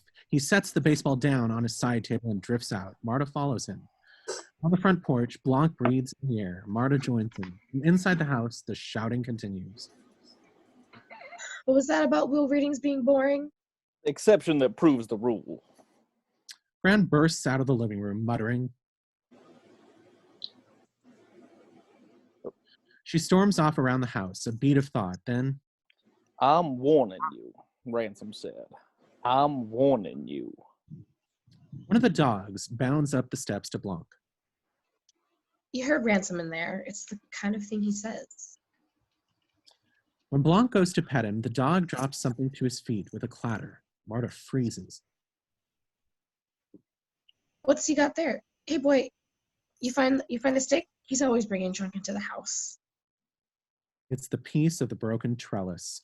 Blanc picks it up and examines it. Suddenly, his eyes go sharp. Outside the Thrombey estate side yard, holding the piece up as he studies the trellis that runs up the side of the house. Marta runs up beside him. This looks like a relatively fresh break. Yes, right there. He spotted the broken spot on the trellis. Just up from it, what looks like a boarded window. Wait, that doesn't make sense. Where's that window? In the living room, the whole family is screaming at each other, but Blanc and Marta walk through and up the stairs. 3 people notice, Elliot and Wagner, who follow, and Ransom, who doesn't. On the 3rd floor landing, Blanc looks down the dead-end hallway. Marta joins in, out of breath. Show me, but don't step on the carpet. It's a runner rug, and Marta delicately steps on the wood, siding as she goes to the wall with the painting. Swings it open, revealing the window. It's the trick window from A Kill for All Seasons. Elliot and Wagner at the top of the stairs, and Blanc mentions them not to approach. Off the carpet. He drops down to his knees and removes a loop from his jacket and holds it in his eye. Then his face inches from the carpet. He scans it all the way to the window, then stops. Traces of dried mud. I suspect they go the length of the hallway. Footprints? No, just traces. Depending on when it was last cleaned, it could be from any time. But that would not explain this. He motions to the base of the windowsill, obvious scuffs of dried mud. Marta whimpers. Blanc tosses the piece of trellis to Elliot. Analyze this mud. It will match these traces, and you will find similar samples leading up the trellis on the side of the house. What up? On the night of the party, somebody who did not want to be heard climbing the steps went through a great deal of trouble to break into Harlan Thrombey's rooms. The game was afoot, eh, Watson? In the library, minutes later, the whole family is assembled. Marta stands in the back with Blanc, Elliot, and Trooper Wagner. Alan Stevens, Harlan's attorney, sits at the table with papers in front of him. Assistant Sally beside him. Well, thank you all for getting together like this. It isn't legally necessary, but I thought because you're all in town and some of you are leaving soon, it would be best. Hey, excuse me, Mr. Stevens. As to that, ladies and gentlemen, I'd like to gently request that you all remain in town until the investigation is completed. It shouldn't be more than 2 days. He's gently requesting, I'm ordering. Nobody move until we figure this out. Nobody likes this. What? Can we ask why? Has something changed? No. No, it hasn't changed, or no, we can't ask. Mr. Stevens, please continue. Right. Well, the other reason I thought this gathering would be beneficial is that, as I told Walt, Harlan altered his will 1 week ago. He sealed it and asked me not to submit it to the courts for probate until after his death. So in case there's any confusion about anything, we're all together, we can talk. I can't imagine any of it will be that complicated. Harlan's assets included the house, which he owned outright. 60 million. Right, in various cash accounts and investments, yes. And of course, the real assets are sole ownership of Blood Like Wine. Blood Like Wine Publishing, his publishing company. Okay. Walt's wife puts her hands on his knee. He squeezes it and smiles tightly.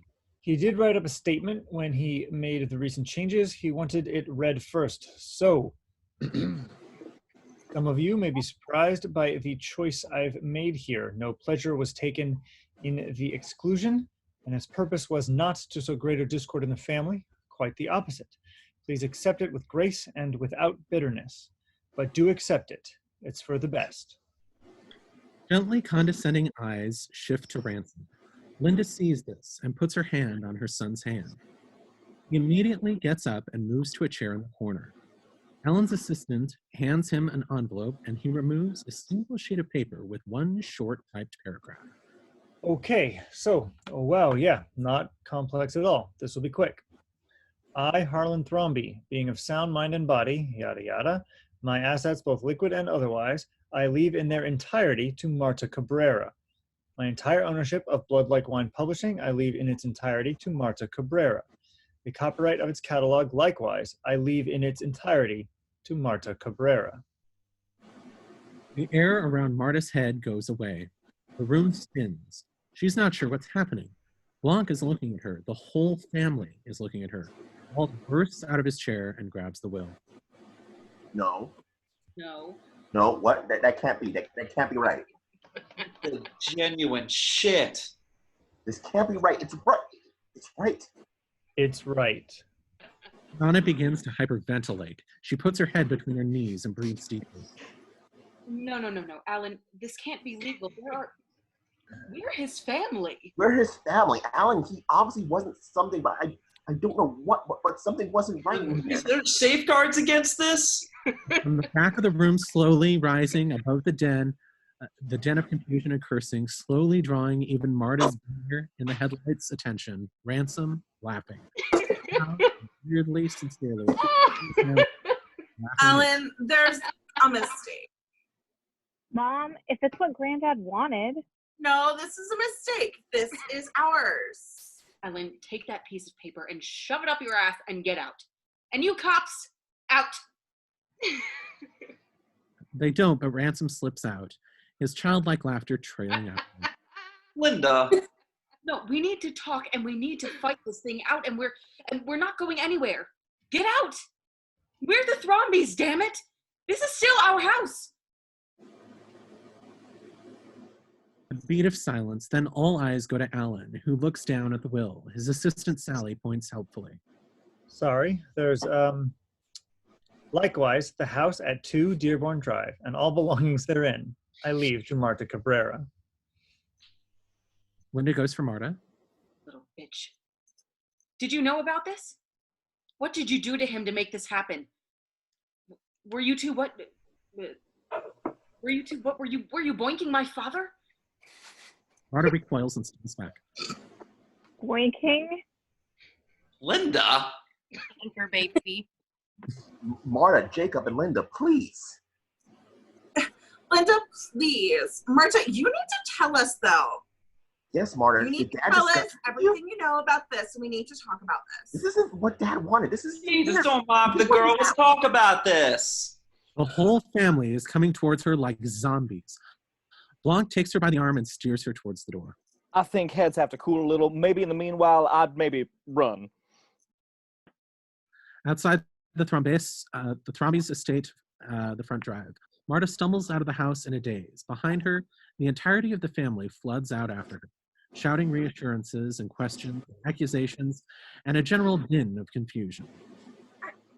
I have no idea why I just need to think. I'll call you or have him call me or do something. I don't know. She gets in her car and slams the door, and it's instantly like a hard day's night. The family gathered around, trying to talk through the window and rapping to get her attention. Marta keys the ignition. Chug, chug, chug. Nothing. Oh, God, not now. Chug, chug, chug. It won't turn over. Richard opens the door. She pulls it closed again and locks it. This is like a horror movie. Blanc is trying to get the family to back off, but no dice. Marta puts her head in her hands, all of it swirling and echoing and horrifying. She has no idea what to do. Honk! She turns, and a honking car pulls up right beside her.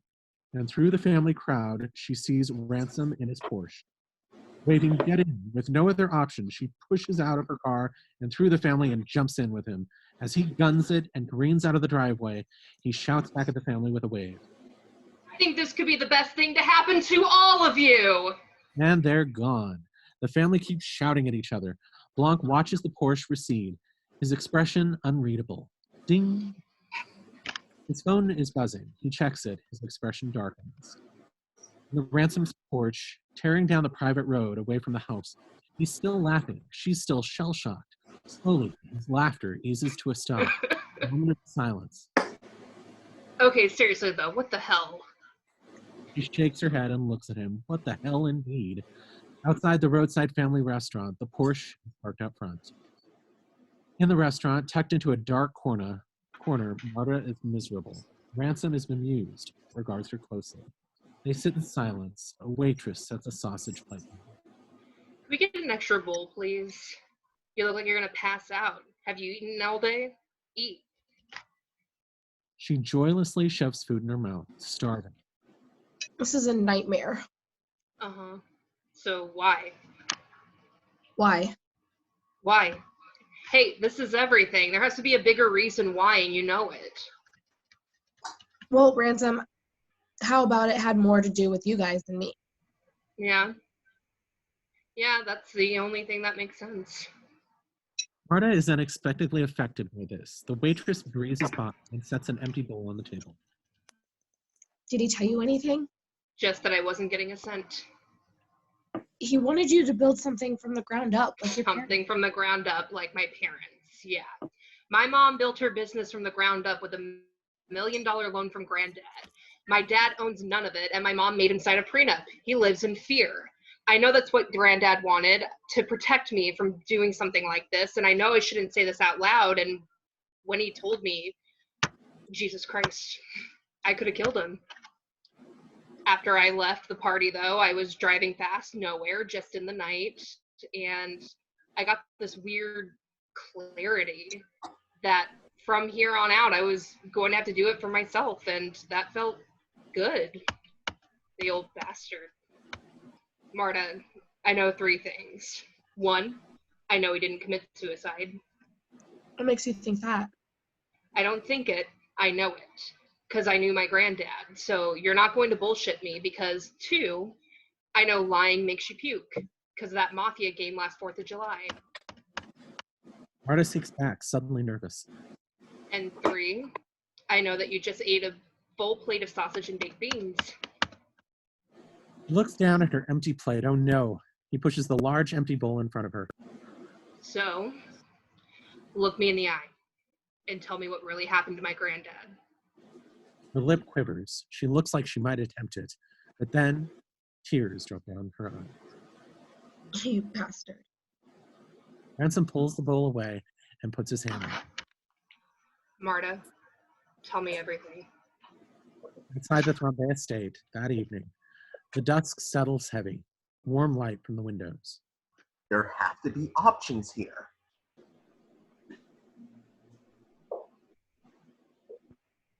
No, I don't know how many times I can repeat the same 2 simple pieces of information. In the living room, lit by a fire in the fireplace, the whole family pacing around. Alan the lawyer looking very tired and seated at a table in the center of the room. If Harlan was of sound mind when he made the changes, and we've all confirmed he was. Would a sound person do this? Sound how? Not legally, no. You not liking what they did does not speak testamentary capacity. What about undue influence? Yes, undue influence. Did you just Google that? If Marta was manipulating Dad somehow, or we found out that she had gotten her hooks into him somehow or something, you'd need a strong case for that. You've got nothing. She endeared herself to him through hard work and good humor. Won't cut the salami. What about the Slayer rule? All eyes turn to her. Her face is lit by her phone. I did just Google that. The Slayer rule obviously does not apply here. What the hell is the Slayer rule? It's if someone is convicted of killing the person, they can't get their inheritance. Not even convicted, even if they're held responsible for their death in civil court. Like OJ. Like OJ, yes. But Harlan committed suicide. All eyes turn to Blanc, who this whole time has been sitting in his chair by the fire, lost in thought. Detective Blank, you said that the investigation is continuing. You made a point of that. Do you suspect foul play? Mr. Blanc, if you please. There is much that remains unclear, but yes, I suspect foul play. The eruption you would expect breaks out. Marta? I have eliminated no suspects. You're full of shit. I don't trust this guy in the tweed suit. And Alan, God bless you, you're useless. Thank you. Alan takes that as an excuse to leave. There's one answer to this. She can renounce the inheritance. She knows it. What she should do. It's the right thing to do. Gotta make her do the right thing. Meg rounds on her mom and speaks quietly. Mom, Granddad wanted Marta to have everything. That's what he wanted. No, this was not him. He loved us. He wanted us taken care of. He wanted you to have an education. Meg, you think I can pay for your school? This leaves Meg shaken. Cut to the restaurant. Beer bottles now stacked up in front of Ransom. Marta has just told Ransom everything. He stares into space and makes the slightest hint of a laugh, which all right ends. I know, just saying it sounds insane, but it's all true. I think Blanc's been on to me from the start. I don't care if I go to jail, but my mom, my sister, we can't. Nothing but silence from Ransom. Maybe he's deep in thought. A strange glint is in his eye. You going to say something? I always thought I was the only one who could beat Granddad at Go. I always thought that meant something. I know you did. At the party that night, my last conversation with him, our last fight, that's what he told me about you. That you beat him nearly every time, more than me. And I thought, what a strange thing to tell me. But I think I get it now. I think it did mean something. I'm not telling the family shit. You're not going to jail. That detective is not going to catch you, and you're not giving up the family fortune. Think about what Granddad did to see this through. This was what he wanted, not just for you, but for his family, and for him. And yes, for you. You've come this far. Let me help you go all the way. Marta looks at him hard. This isn't you. You could turn me in right now and get your cut of inheritance. Why? Because fuck my family. They don't deserve any of this. I can help you, and we can fool them all and get away with it. And then you will give me my cut of the inheritance. The perfect ending. We all win. You, me, and Harlan. Deal? Silence. Broken by Marta's phone ringing. On the phone ID, Meg T. Marta takes a breath and looks at Ransom and picks it up. Meg. Marta. Oh, that was nuts. I know. Are you okay? Yeah, are you? I'm fine. I mean, everyone's nuts. They're all going, I don't know. They've lost it. No one knows I'm calling you. I don't know what I wanted. I wanted to say I'm sorry for how everyone was. No. And I guess I wanted to ask, what are you going to do? What do you mean? Well, with the will, what are you going to do? Marta looks at Ransom. What, indeed? What do you think I should do? You should do what you think is right. I think you should give it back to us. Granddad always took care of us. We're his family. I know he was like family to you, but we're his actual family. Marta, you know this isn't fair. We've always been good to you, and we're going to take care of you. Everyone loves you, and you're like family, and we'll take care of you, but you have to make things right. You know what's right. Marta, keeping eye contact with Ransom, then her voice quavering. Meg drops what is for her the big bomb. Marta, Mom's broke. She says I'll have to drop out of school. No, I won't let that happen. Whatever money you need, Meg, I'll help you. I don't want you to worry. Cut to the drawing room at night. Meg on the phone, her face horrified, mortified, barely comprehending what she's just heard. I'll take care of you. I promise. Thanks.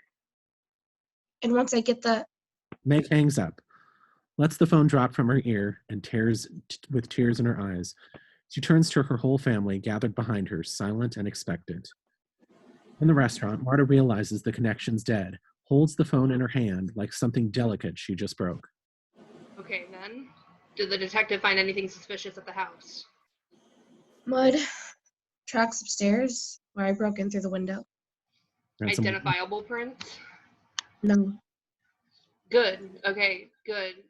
Hey, you just gotta ride the next few days out until the investigation putters out, because it will. Because no matter how sharp this Blanc guy is, he's got nothing. Relax. In Marta's bedroom the next morning, she wakes to a sharp rapping at her door. Her sister Alice pokes her head in, flustered. Marta, get your ass up. What the hell's happening? There's a guy here and a bunch of stuff and everything's going crazy. Wait, are we rich? Marta lifts her head from her hands. Maybe, I don't know. I don't even know what that means, but you better get your ass up. Marta looks at her phone, 28 missed calls. In the Cabrara living room, Marta stumbles in, Alice in front of the TV and Mom pacing.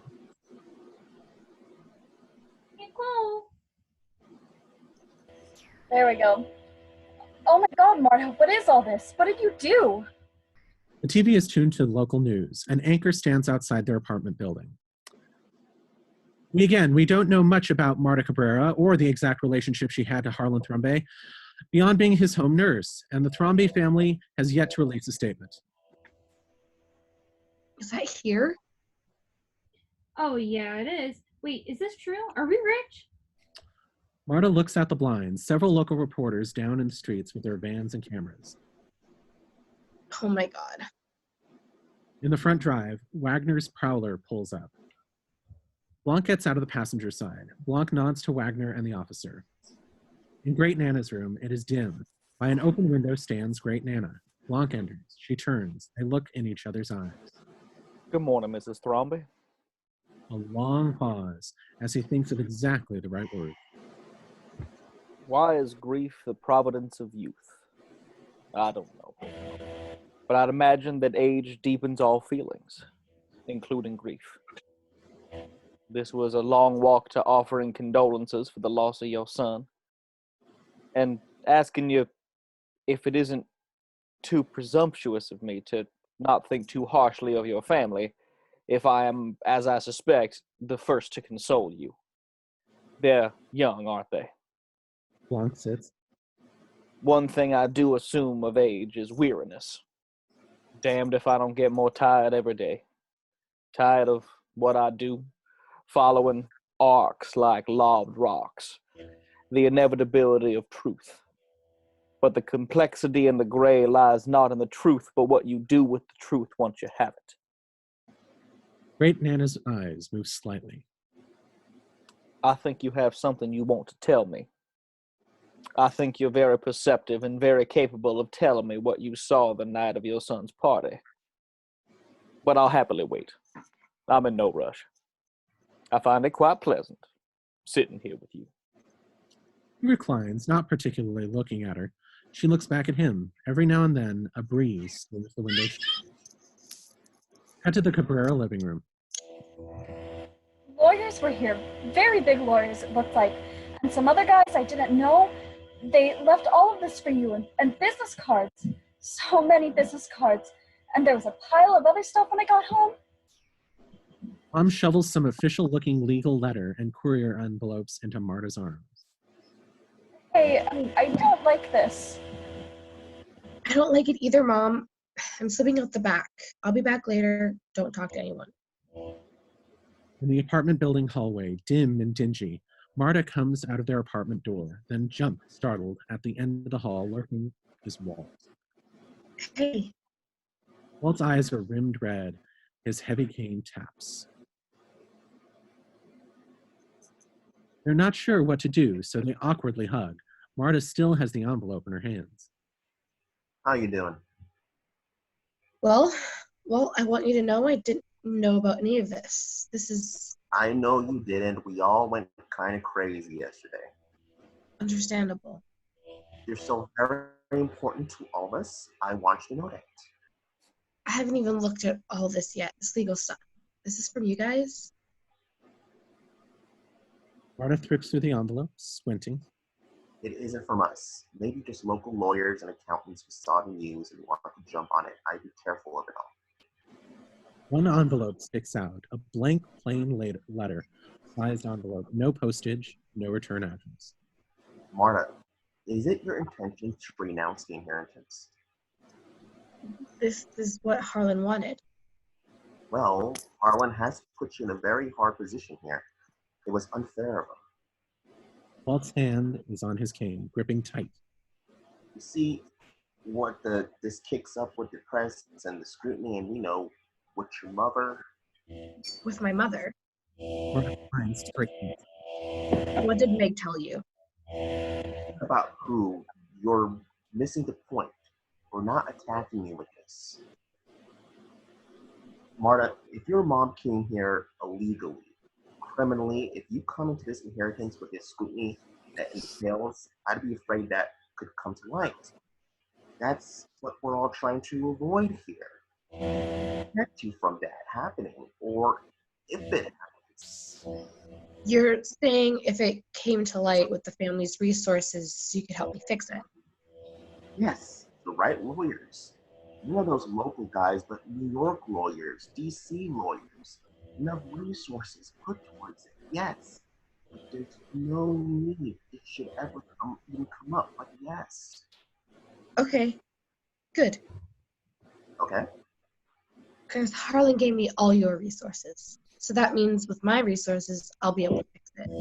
But I guess I'm going to go find the right lawyers. Marta. She comes towards her. For the first time, she feels a hint of physical threat and backs up quickly into her apartment. You better be sure you want it. She slams the door. In the Cabrara kitchen, she leans against it, breathing hard, but angry and focused. She dumps the legal envelopes into the trash, but keeps the mysterious envelope, opens it, and pulls out a half sheet of paper, roughly torn, a photocopy of the header of some sort of medical document, Office of the Chief Medical Examiner.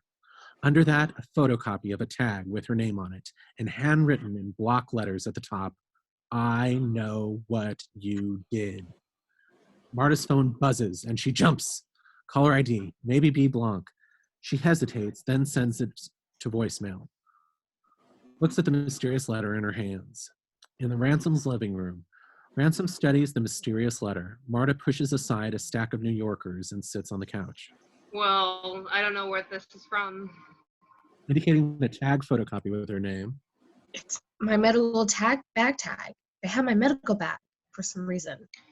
Okay, but this is just a photocopy of the header of a blood toxicology report from the local crime lab on Harlan. Marta, it would show the morphine overdose. So I'm screwed. How do you know all this stuff? I was Harlan's research assistant for a summer. He sips his morning coffee. But what kind of blackmail scheme is this? I mean, the actual evidence is sitting up the street at the crime lab. What was the point of sending you this? Outside the Norfolk roads, sirens are blazing. The cop's car speeds into town. Outside the medical examiner's office, the cop car pulls up past an identifying sign and into the parking lot of one standalone building. Joining several other cop cars and fire trucks, journalists are kept at bay. The building is charred brick husk, black smoke debris. It's been gutted with an explosion and a blazing fire. Blanc steps out of the cop car and finds Lieutenant Elliott. What's the cheese? 5 a.m. security systems here was all triggered. It went up quick. Blood stores, records, all gone. No employees around, thank God. Any surveillance cams? Elliott gestures wearily to the charred remains of a security camera on the smoking shell of an awning. Speaking of security, the security tape from the Thrombey residence was scrambled for some reason. Blanc, unsurprised, he motions back to the building.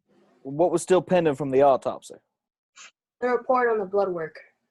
Blood work? Blanc chews on this. Across the street, Marta and Ransom pull up in Marta's car. Holy shit, this is insane. Ransom looks at her. Yeah, it's likely. They both instinctively duck down in case the cops look over. Who would blow up a real official building just to blackmail me? Marta, this means that the blackmailer has the only paper copy of the thing that can prove your guilt. You didn't get any other instructions, no phone call, no email, no nothing? Marta looks stunned. She stabs at her phone and quickly swipes. Nothing. I didn't check my email. She knows him. She shows him an email from 092832@shushmail.com. No subject line, simply a text. 1209 Columbus Road, 10 a.m. That's it. 1209 Columbus Road, 10 a.m. Marta looks at Ransom, then at the clock on her desk. It is 9:02, then at the charred building. Outside the medical examiner's office, Blanc looks around, deep in thought. He spots Marta's car. In Marta's car, Marta's peeking up through the window. Blanc sees her, and she sees him, and ducks back down. Shit. You know what this means, right? If you destroy that copy, you are totally within the clear. Blanc begins to walk straight towards Marta, quickly and with purpose. Shouts something. Lieutenant Elliot follows. Marta, did you hear me? Marta peeks again. Blanc is coming at them full speed, 20 paces from the car, closing in fast. Yeah. She sits up, throws the car in gear, and floors it. Outside the medical examiner's office, her subcompact peels out and buzzes off down the road. Blanc, crestfallen, runs back towards the cop cars in the parking lot, shouting at Elliot, who flags a cop. Hey, let's go. In Marta's car, the whine of the engine, Ransom put on his seatbelt. In the rear view, siren lights as cop cars pour out of the parking lot and in pursuit. You regret helping me yet? I regret not taking the Beamer. Her phone buzzes and Blanc is calling. She ignores it. On the Norfolk roads, Marta buzzing down the road, cop cars a quarter mile back. Blanc is back. Elliot is in front. Trooper Wagner is driving. Vehicles in pursuit in Washington Street. No force, repeat that. Possible murder suspect. Your speedometer creeping up on 85. In Marta's car, Marta's speedometer is creeping up on 55. Oh my god, oh my god, oh my god, I'm literally flooring it. Are you flooring it? Her phone rings. Blanc again. She looks over. Cop cars are right alongside them. Blanc holds up his phone and looks at her quizzically. Points to the phone. This is going well. This is stupid. I'm pulling over. If you missed your shot at getting that tox report, it's all over. Yeah! She hits the brakes. On the Norfolk Road, Marta's car peels to a stop, and the two cop cars on either side blaze by, hitting their brakes. She pulls off onto the side street and into narrower city streets, down narrow alleys, using her small car to nimbly dart through small spaces. The cops can't follow, and she loses them. She pulls to a stop in a secluded little backlot. In Marta's car, Marta is breathing hard, and Ransom is shocked. Okay, I'm all just pure adrenaline now, and it's like I swallowed bees. What's it called? Address? Okay. 1209 Columbus Road. I mean, whatever they want, I just say yes, right? Just to get that report back. And destroy it. And destroy it. Ransom, thank you. I couldn't do this without you. He smiles slightly, a quick moment of silence between them.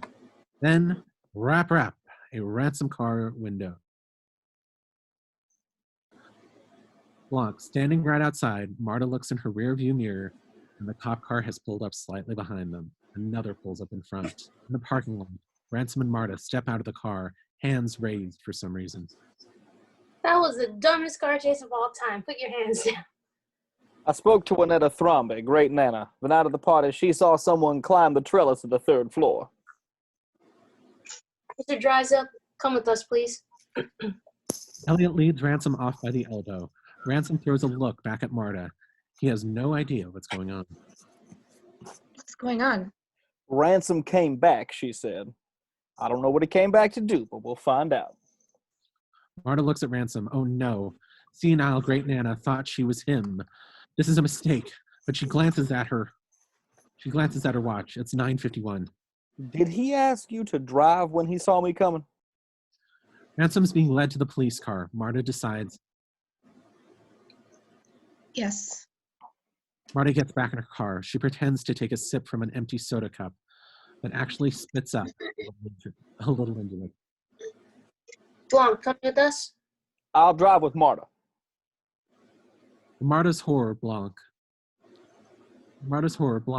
opens her passenger door. Let's go to the police station. I want a full rundown of everything he said to you, and I can catch you up on where we're at. Outside the Norfolk roads, the cop cars coast through town. Marta's bringing up the rear. In Marta's car, Marta glances at the dashboard clock. It's 9:55. Blanc casually. Strange case from the start. A case with a hole in the middle. A donut. I'm sorry, I'm just talking through my process here. Let me know if this gets boring. Marta's arms are locked. Her eyes steal a glance at the clock. It's now 9:58. I feel the noose tightening. The family are truly desperate.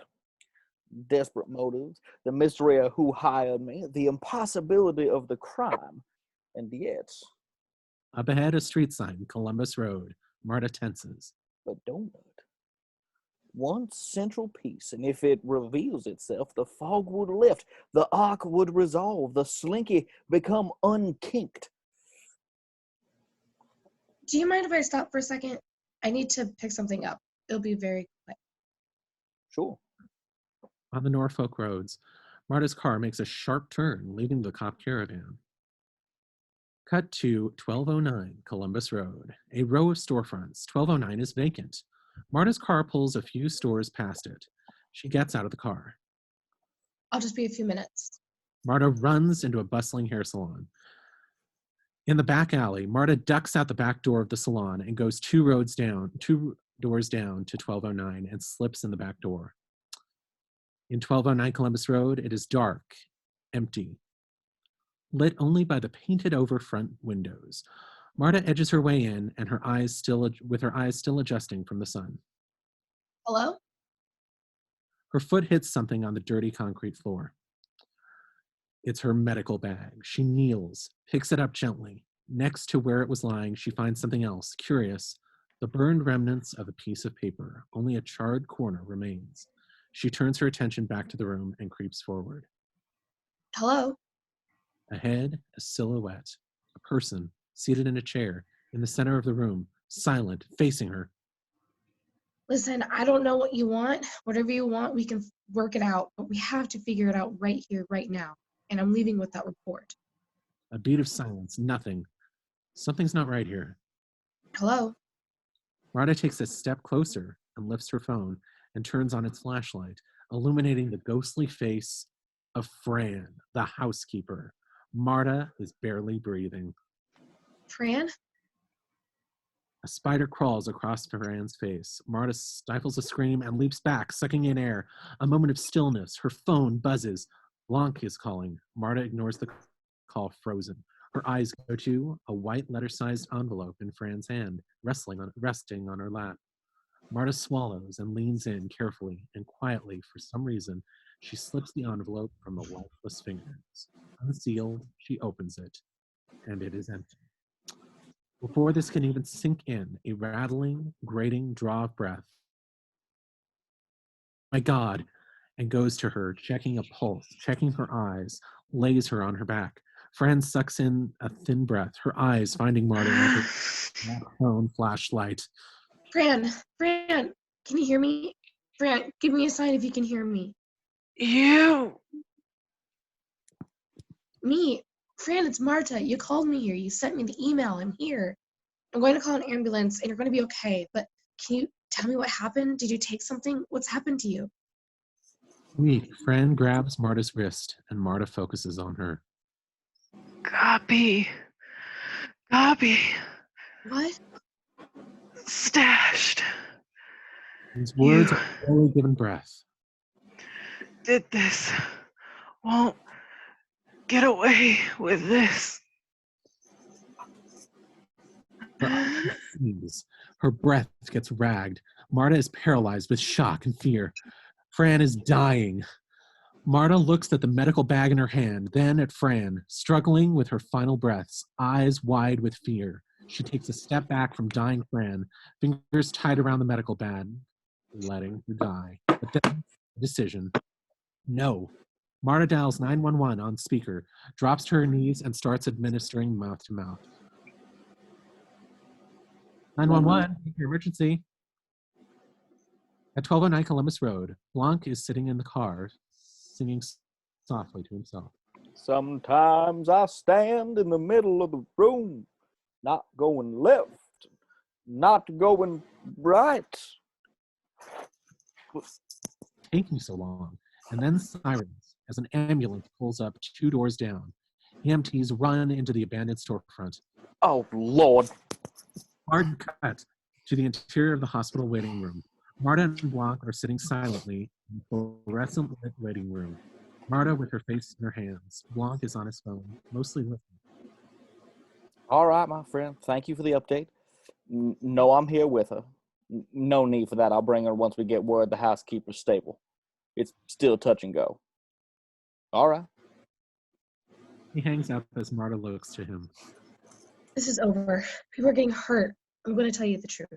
Young Ransom just told Lieutenant Elliott everything. Who just told me everything. Good. Wait, God, I hope he didn't cover for me.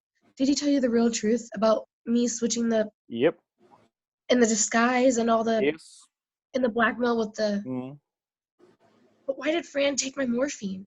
Obviously, she had swiped my bag from the house, but she didn't seem like a user to me, unless that's why she needed money.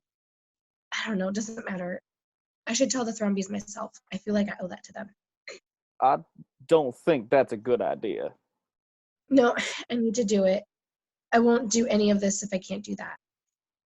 I really need to. I gave the doctors my number. They'll call if anything changes with Fran. We'll round up the Thrombeys at the house along with a police escort. For the arrest after. You can tell me your whole story on the drive over. I want no more surprises. Marta stands as a dead man walking, resigned.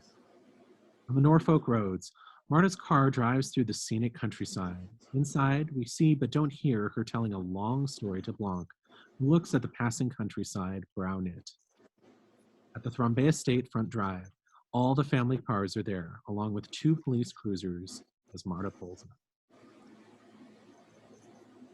Said it was stashed, the copy, and then she told me, you did this. You won't get away with it. And then I called the ambulance. And that's it. She turns the engine off, looks up at the house, breath and breathe. All right. Are you ready? In the foyer, Marta and Blanc enter. This really feels like a walk towards the gallows. Richard, Walt, and Meg are there. Meg avoids eye contact with Marta. Ah, okay. Has she come to her senses?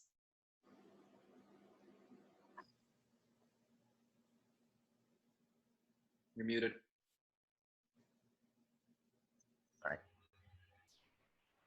Well, she's standing right there, Richard. She can speak for herself. Is the rest of the family here? In the living room. I think maybe if we could. Blanc beckons, and Richard and Walt file out. On her way out, Meg hugs Marta, weeping. I'm sorry. I'm so sorry I told them about your mom. I was angry and scared. I'm sorry. It's okay, Meg. I understand. Believe me. It's all right. Meg sniffs and dries her eyes. God, I'm so rating Fran's dash after this. They hug one more time. Then when Meg walks off towards the living room, Marta realizes something. Blanc walks back. I still think this is a bad idea, but the family is assembled. I know what the tox report is. In the drawing room, Marta jimmies the clock drawer and opens with a letter opener. She pulls a folded piece of paper from inside and blows pot leaves with it. She hands it to Blanc. She practically told me where it was. Anyway, this will tie everything up. And I just handed it to you. God, you're not much of a detective, are you? To be fair, you're a pretty lousy murderer. And perhaps we deserve each other. In the living room, the family is gathered, impatient. Lieutenant Elliott and Trooper Wagner are there too, with another uniformed officer. Ransom sits in the corner, his face passive. Marta gulps. Blanc is a few steps behind her. As she speaks, he unfolds and reads the tax report. You guys have always been good to me. And what I'm about to say isn't going to be easy and you're going to be upset. But especially after everything you've gone through the past 3 days, I thought you deserved to hear it from me. Walt smiles at her. You're doing the right thing, Marta. Take a deep breath. Blanc has finished reading the report. He refolds it carefully. Excuse me. You have not been good to her. You have all treated her like shit to steal back a fortune that you lost and she deserves. You're a pack of bloody vultures at the feast. Knives out and beaks bloody, but you're not getting bailed out. Not this time. Miss Cabrara has decided definitely not to renounce the inheritance. What? What? Furthermore, it will be my professional recommendation to the local authorities that the manner of death in the case of Harlan Thrombey is ruled as suicide and the case is closed. What? What? No, Blanc. Thank you all for coming. Goodbye. He firmly guides Marta out by the elbow with a beat of silence. Is anybody else confused? As the family breaks out in hubbub, Linda notices her dad's old baseball on the side table where Blanc left it. What's that doing here? She picks it up. In the library, Blanc steers Marta into the library as sounds of hubbub and shouting come from the outer room. What the hell? I want to come clean. This is over. Almost. Elliot bursts in, motions to the living room, then Marta, then Blanc. What? What? I'm sorry. Officer Wagner. Wagner enters. Please keep the family out of this room and get them out of the house if you can, but stand by with your additional officer.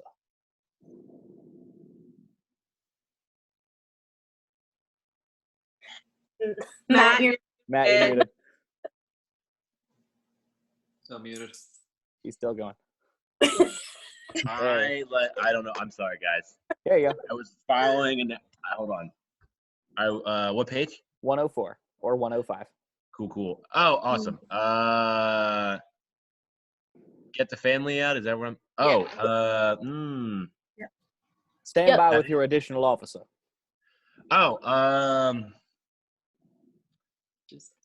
Get the family out, yeah. Yeah, get the family out. You got it right the first time. Yes, but family out? Yes, but not all of them. Blanc whispers something to Wagner, who nods and exits. Blanc, come on. What's all this drama? Indulge me. Marta sits, and Elliot remains standing. Blanc, I told Ransom. Ransom told you. I'm telling you now. It is an immovable fact that I killed Harlan. Yes, you did. Yes, he did. Yes, you are. But I spoke in the car about the hole at the center of this donut. And yes, what you and Harlan did that fateful night seems at first glance to fill that hole perfectly. But a donut hole in a donut's hole. But we must look a little closer. And when we do, we see that the donut hole has a hole at its center. And it's not a donut hole at all, but a smaller donut with its own hole. And our donut is not a hole at all. Blanc, I understand that this is amusing for you. Why was I hired? Why would someone hire me? Wait, someone fishing for any crime that could help reverse the will? I was hired before the sealed will was read. So yes, the person must have known the contents of the will, but one step further, the same person must have known a crime was committed. And further, if the intent was to reverse Marta's inheritance, they must have known that Marta was responsible. An intriguing combination of factors. Someone who knew what Marta did, wanted to expose it, but could not reveal how they knew. Fran, she was blackmailing me. She knew what I did. But if Fran wanted money, ergo she did not want the crime exposed. Did someone in the family see Marta doing something suspicious? They would have no reason not to speak up. No, the answer is not so simple. Blanc sits, suddenly weary. Now, with the entire solution in my field of view, the arc of this case is a tragedy of errors. And Marta, this will not be easy to hear. But there is at least one truly guilty party behind it all. Guilty in the true sense of acting with malice and committing a heinous crime with selfish intent. Trooper Wagner? Trooper Wagner? Blanc squints at her. No. A moment later, Wagner leads Ransom in. Ransom looks at Marta softly and sadly. Marta, I'm sorry. I told them everything. I figured it was all up. I'm sorry. It's all right, Ransom. I'm glad you did. Not exactly everything, though. Is this about what Greatnana told you? She saw me that night. She mistook me for Ransom. We'll get to that, but first, Mr. Hugh Ransom Drysdale, you might tell us why you hired me. Why I hired you? You're right. Let's back it up. To the night of the party, your argument with Harlan, you were... what were the overheard words heard by the Nazi child masturbating in the bathroom? My will and I'm warning you. You and Harlan were drama mamas. You shared a love of twisting the knife into one another. I don't believe he would have slipped it in halfway. No, I submit that Harlan told you everything. Small study at the night of the party. Ransom and Harlan face each other. You can't be serious. Not a red dime a word of my work to a single one of them. You included. In the library. Marta, remind me what Ransom said his conversation with Harlan ended with. Harlan told him that I could be him and go.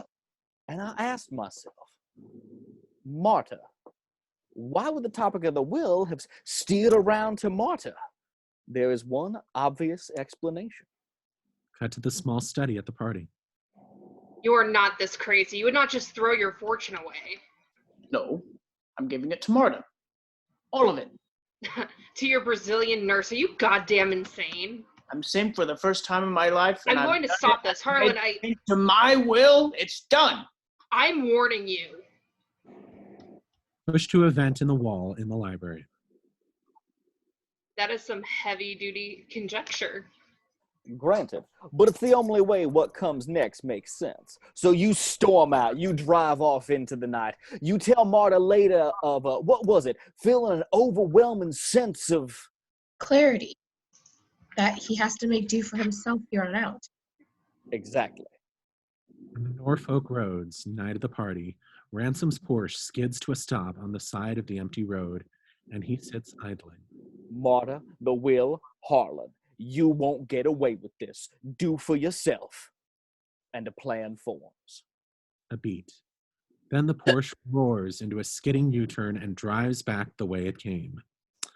On the private road, Ransom's Porsche kills its lights and drives slowly down the private road, hooking a left at the carved elephant that marks the utility road. You return, careful to avoid the gate's security camera range.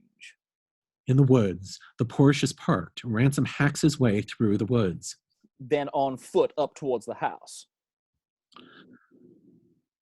In the side yard, the party is still going on inside. Ransom slips through the side gate and up towards the house and up the trellises. You sneak in up the trellis so as not to be seen by the rest of the family, who are still having their party downstairs.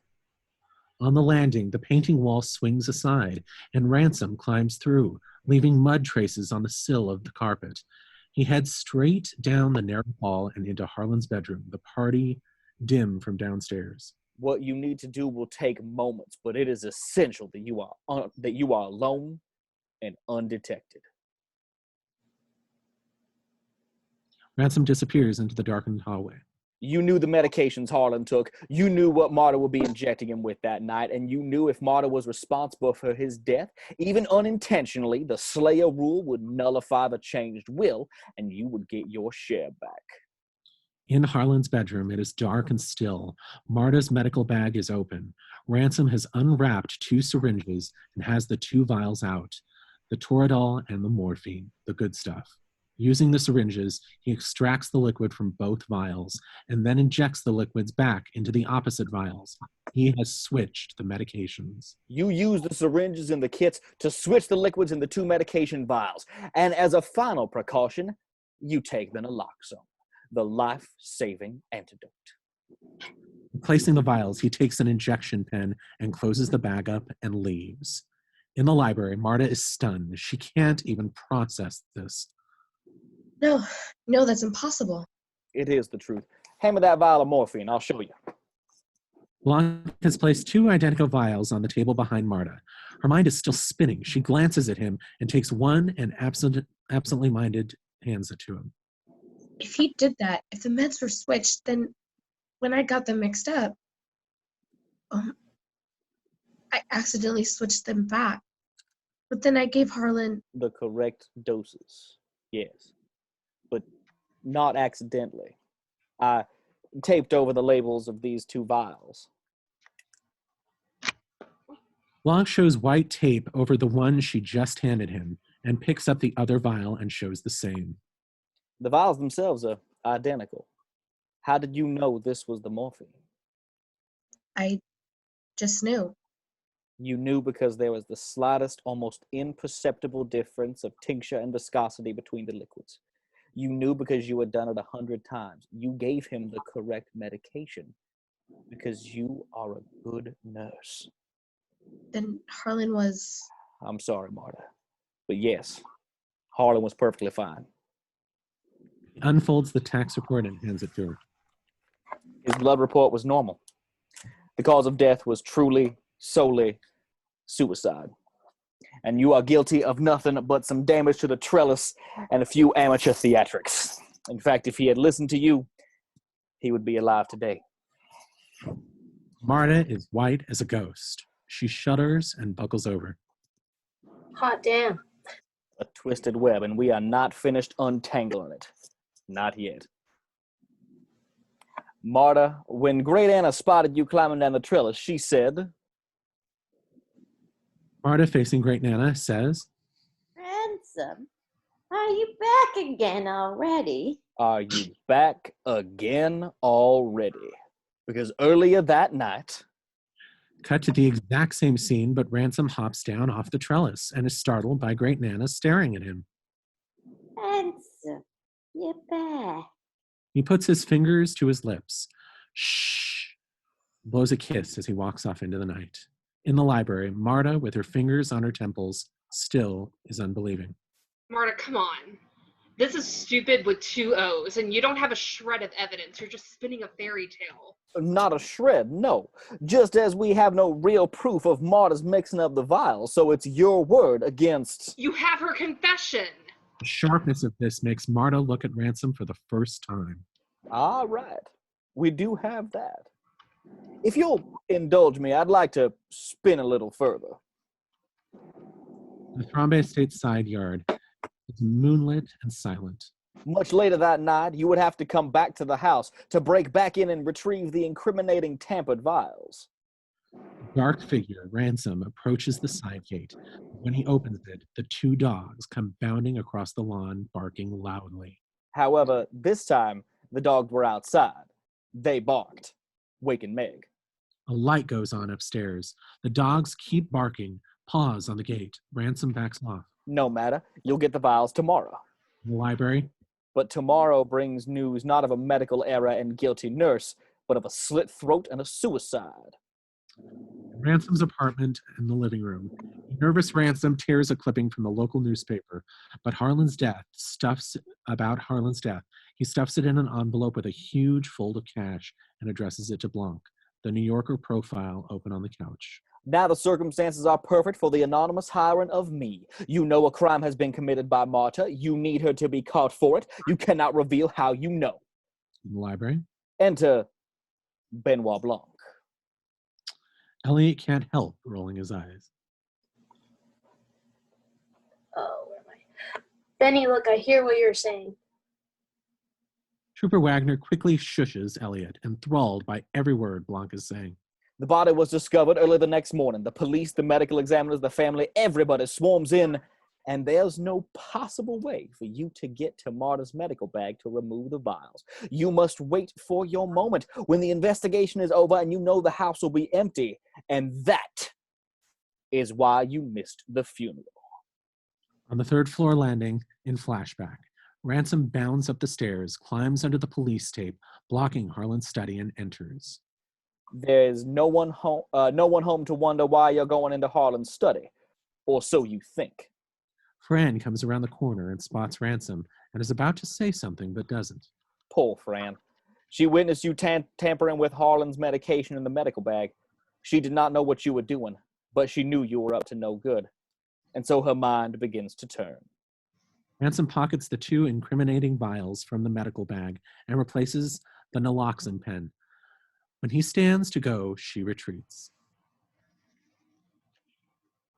In the library. Oh God, that movie she told me about was Danica McKellar. That's what she was talking about. Deadly by surprise. She loved Harlan. She hates Ransom, so the poor girl decides to test her theory and make the asshole pay. She gets a copy of the toxicology report. I will be honest, I have no idea how. She has a cousin. She told me she has a cousin who works as a receptionist at the examiner's office. Well, voila. The numbers mean nothing to her, but if Ransom is guilty, its existence is a threat. So she photocopies the header and makes her blackmail note. So why did she send it to me? She did not. She sent it to Ransom. In Ransom's living room in flashback, Ransom walks in sorting the mail and finds the blank envelope and reads the blackmail note inside and slowly grins. And when Ransom first gets it, what is his reaction? Elation. He still thinks Marta gave Harlan the tamper drugs. A blood tox report will prove Marta's guilt. In the library in flashback, the will reading. The family is assembled. Ransom sits in back with a sly smile on his face as the will is read. He goes to the will reading in high spirits, ready to see the family tearing themselves apart, secure in the knowledge that it will all be undone when the tox report comes to life. And then... The restaurant in flashback, beers are stacked up. Marta has just confessed. Ransom's face is unreadable. Marta's confession, and everything turns on its head. Now he realizes that Marta has committed no crime, and the tox report will prove her innocence. The changed will is going to stand. He has lost. Unless... In the library, Blanc rounds on Ransom. Unless you decide. In the restaurant, in flashback, Ransom giving Marta his pep talk. You're not going to give up the money. In the library. You're not going to give up the money. In the restaurant, in flashback. You've come this far. In the library. You've come this far. Just one step further. Just one last act. In for a penny, in for a pound. You decide, you are in. Close in as a lighter ignites, a rag stuffed in a tin gas can. The can is being thrown through a window in a brick wall. The medical examiner's office morgue. In flashback, it is empty and dark. The flaming can falls in slow motion from the high window and hits the floor and ignites. Step 1, destroy all evidence of Marta's innocence. The flames dance in the reflection of a glass case, refrigerated blood samples. Step 2. In Ransom's apartment, living room at night. Close in on the blackmail note. At the bottom is written 1209 Columbus Road, 8 a.m. A hand tears this bottom part off, then puts the top half in an envelope. Send Marta the anonymous email with a late morning rendezvous time. Close on an email addressed to Marta being typed on a phone, 1209 Columbus Road, 10 a.m. In the apartment black hallway in flashback, Ransom creeps down the hall and slips the envelope into the letter slot of Marta's door. And deliver her the blackmail note. At 1209 Columbus Road, in flashback, Ransom's Porsche pulls up. He gets out, pulling on gloves. Step 3, keep your appointment with Fran. At 1209 Columbus Road, Fran is standing in the middle of the room, nervous. She turns as Ransom walks in and strides towards her. I knew it. I knew you were no good, son of a bitch. I knew Harlan wouldn't have just killed himself. Yes, you were right, Fran. Ransom sees the medical bag on the floor, kneels, and pulls something out of it. I knew you were guilty as shit. Now you're going to pay for it. Don't come near me. I'm warning you. But he's upon her, hands over her mouth, stifling her scream as he pushes the syringe into her neck and pushes the plunger. Minutes later, her inert body is in the chair. He fishes through her pockets and finds the envelope and takes the tox report from it, leaves the empty envelope in her hands. On his way out, lights the tox report on fire and drops it burning next to Marta's bag. We stay with it as it burns away. Now the board is set. Marta will get the blackmail note. You will put the pieces together for her. The tox report, her one chance of getting away with it all. You'll guide her to the rendezvous. You'll make an anonymous call to the police. They will catch her there with the body and the burned evidence. Marta will be arrested for killing Fran and Harlan. Back in the library. She said, 1209 Columbus Road in flashback. Marta holding Fran on the floor, her dying words. You did this. Back to the library. she didn't say you did this. She wasn't talking about me. She said, at 1209. You did this. Hugh did this. Because you made the help call you Hugh. Because you're an asshole. It would have worked if we hadn't brought you in for questioning so you could not make your anonymous call. And if Fran had not stashed a safety copy of the tox report. At Columbus Road, Marta turns away from the dying Fran. And if Marta had not outplayed you once again. Marta turns back, calls 911, and gives mouth-to-mouth to Fran. By having a kind heart. By saving Fran's life, though it meant her losing the inheritance and going to jail. She didn't play your game, and she saved Fran's life. Back in the library. For the first time, Ransom looks afraid. Fran's alive. Marta's phone starts to ring. They all see the caller ID. It's the hospital. Oh, yes.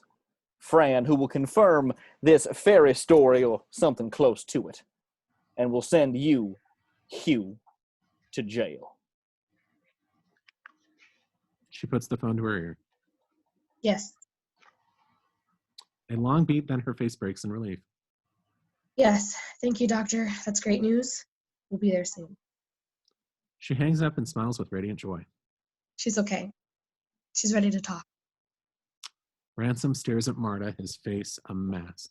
Trooper Wagner, if you would keep Mr. Drysdale in custody while Lieutenant Elliot, Miss Cabrara, and myself go to the hospital to take Fran's statement. Ransom stands and steps toward Marta, who is frozen, looking in his eyes. His poker face breaks, and he grins. I want to say this just to you, not to a courtroom of cameras, just to you, because I know you know it's the truth. We allowed you into our home. We allowed you to take care of Granddad, to be part of our family, and now you think you can steal it from us? You think I'm not going to fight for our birthright, our home, our ancestral family home? Oh, that's a load of bull hucky. Harlan bought this place in the 80s from a Pakistani real estate baron. Oh, shut up, Blanc. Shut up. Shut up with that Kentucky Fried Foghorn Leghorn drawl. Yeah, I killed Fran, but I guess I didn't. So what do you have on me? Nothing. What, attempted murder? I get arson for the bombing, maybe a few other charges. With a good lawyer, I'll be out before you even know it. Face to face, Ransom's face is hateful, and Marta's is strong and set. And then you'll see just how much hell I can wreak on your life, you vicious little bitch. But then Marta's face starts to do things, odd things, convulses. Her jaw clenches, her cheeks bulge. The projectile vomit moves into Ransom's face. Ah, what the shit? He falls back cursing, and she drops to her knees, spitting. Wagner, inappropriately excited. That means she was lying. That's right. Fran's dead. And you just confessed to her murder. Ransom takes this in. Well, in for a penny. In one fluid motion, he spins to the ornamental wall of knives and grabs one. No! And tackles Marta. Time slows as Blanc and Elliot lunge to stop him, but it's too late. Ransom and Marta fall together, his arm arcing down. And as they hit the ground, his arm comes down, plunging the knife up to the hilt in her chest. They lie still, breathing hard, her eyes wide with pain and horror, his cold and wild. But then she blinks and squints. As he cocks his head, realizing something, he withdraws the knife from her chest. It's a fake blade, had retracted into the handle. It's a theatrical prop. He pumps it up and down a few times, the spring making a pathetic toy noise. Ransom smirks. Shit. And is violently tackled out of the frame by Trooper Wagner, leaving Marta lying on her back, Blanc shouting if she's all right, Elliot and Wagner wrestling Ransom into cuffs. It all fades into the background as she holds the knife and stares at the ceiling. In the small study, close in on Harlan's old baseball, being set carefully back in place. By Linda, she's about to leave. She's about to leave, but she notices the pink envelope on the desk. She picks it up and takes out the blank note and seems to recognize it and smiles sadly. The Thrombey Estate front drive comes outside. Several more police cars and an ambulance. Ransom is loaded into the cop car. His family are held at bay by officers, but they react in different ways. Richard yelling at the cops, Walt sobbing, Donna collapsed against him, Jacob on his phone, Joni staring into space ruined, Meg talking to Lieutenant Elliot crying. She's just learned about Fran. Linda watches the circus, strangely disconnected, going to light a cigarette. With a strange smirk, she uses the flame to warm the blank note from the office, and hidden writing starts to appear. A note from her father, their secret communication. As the letters appear, her face changes. In the living room, Marta sits, a blanket over her shoulders. An officer who's just taken her statement walks away. Blanc approaches.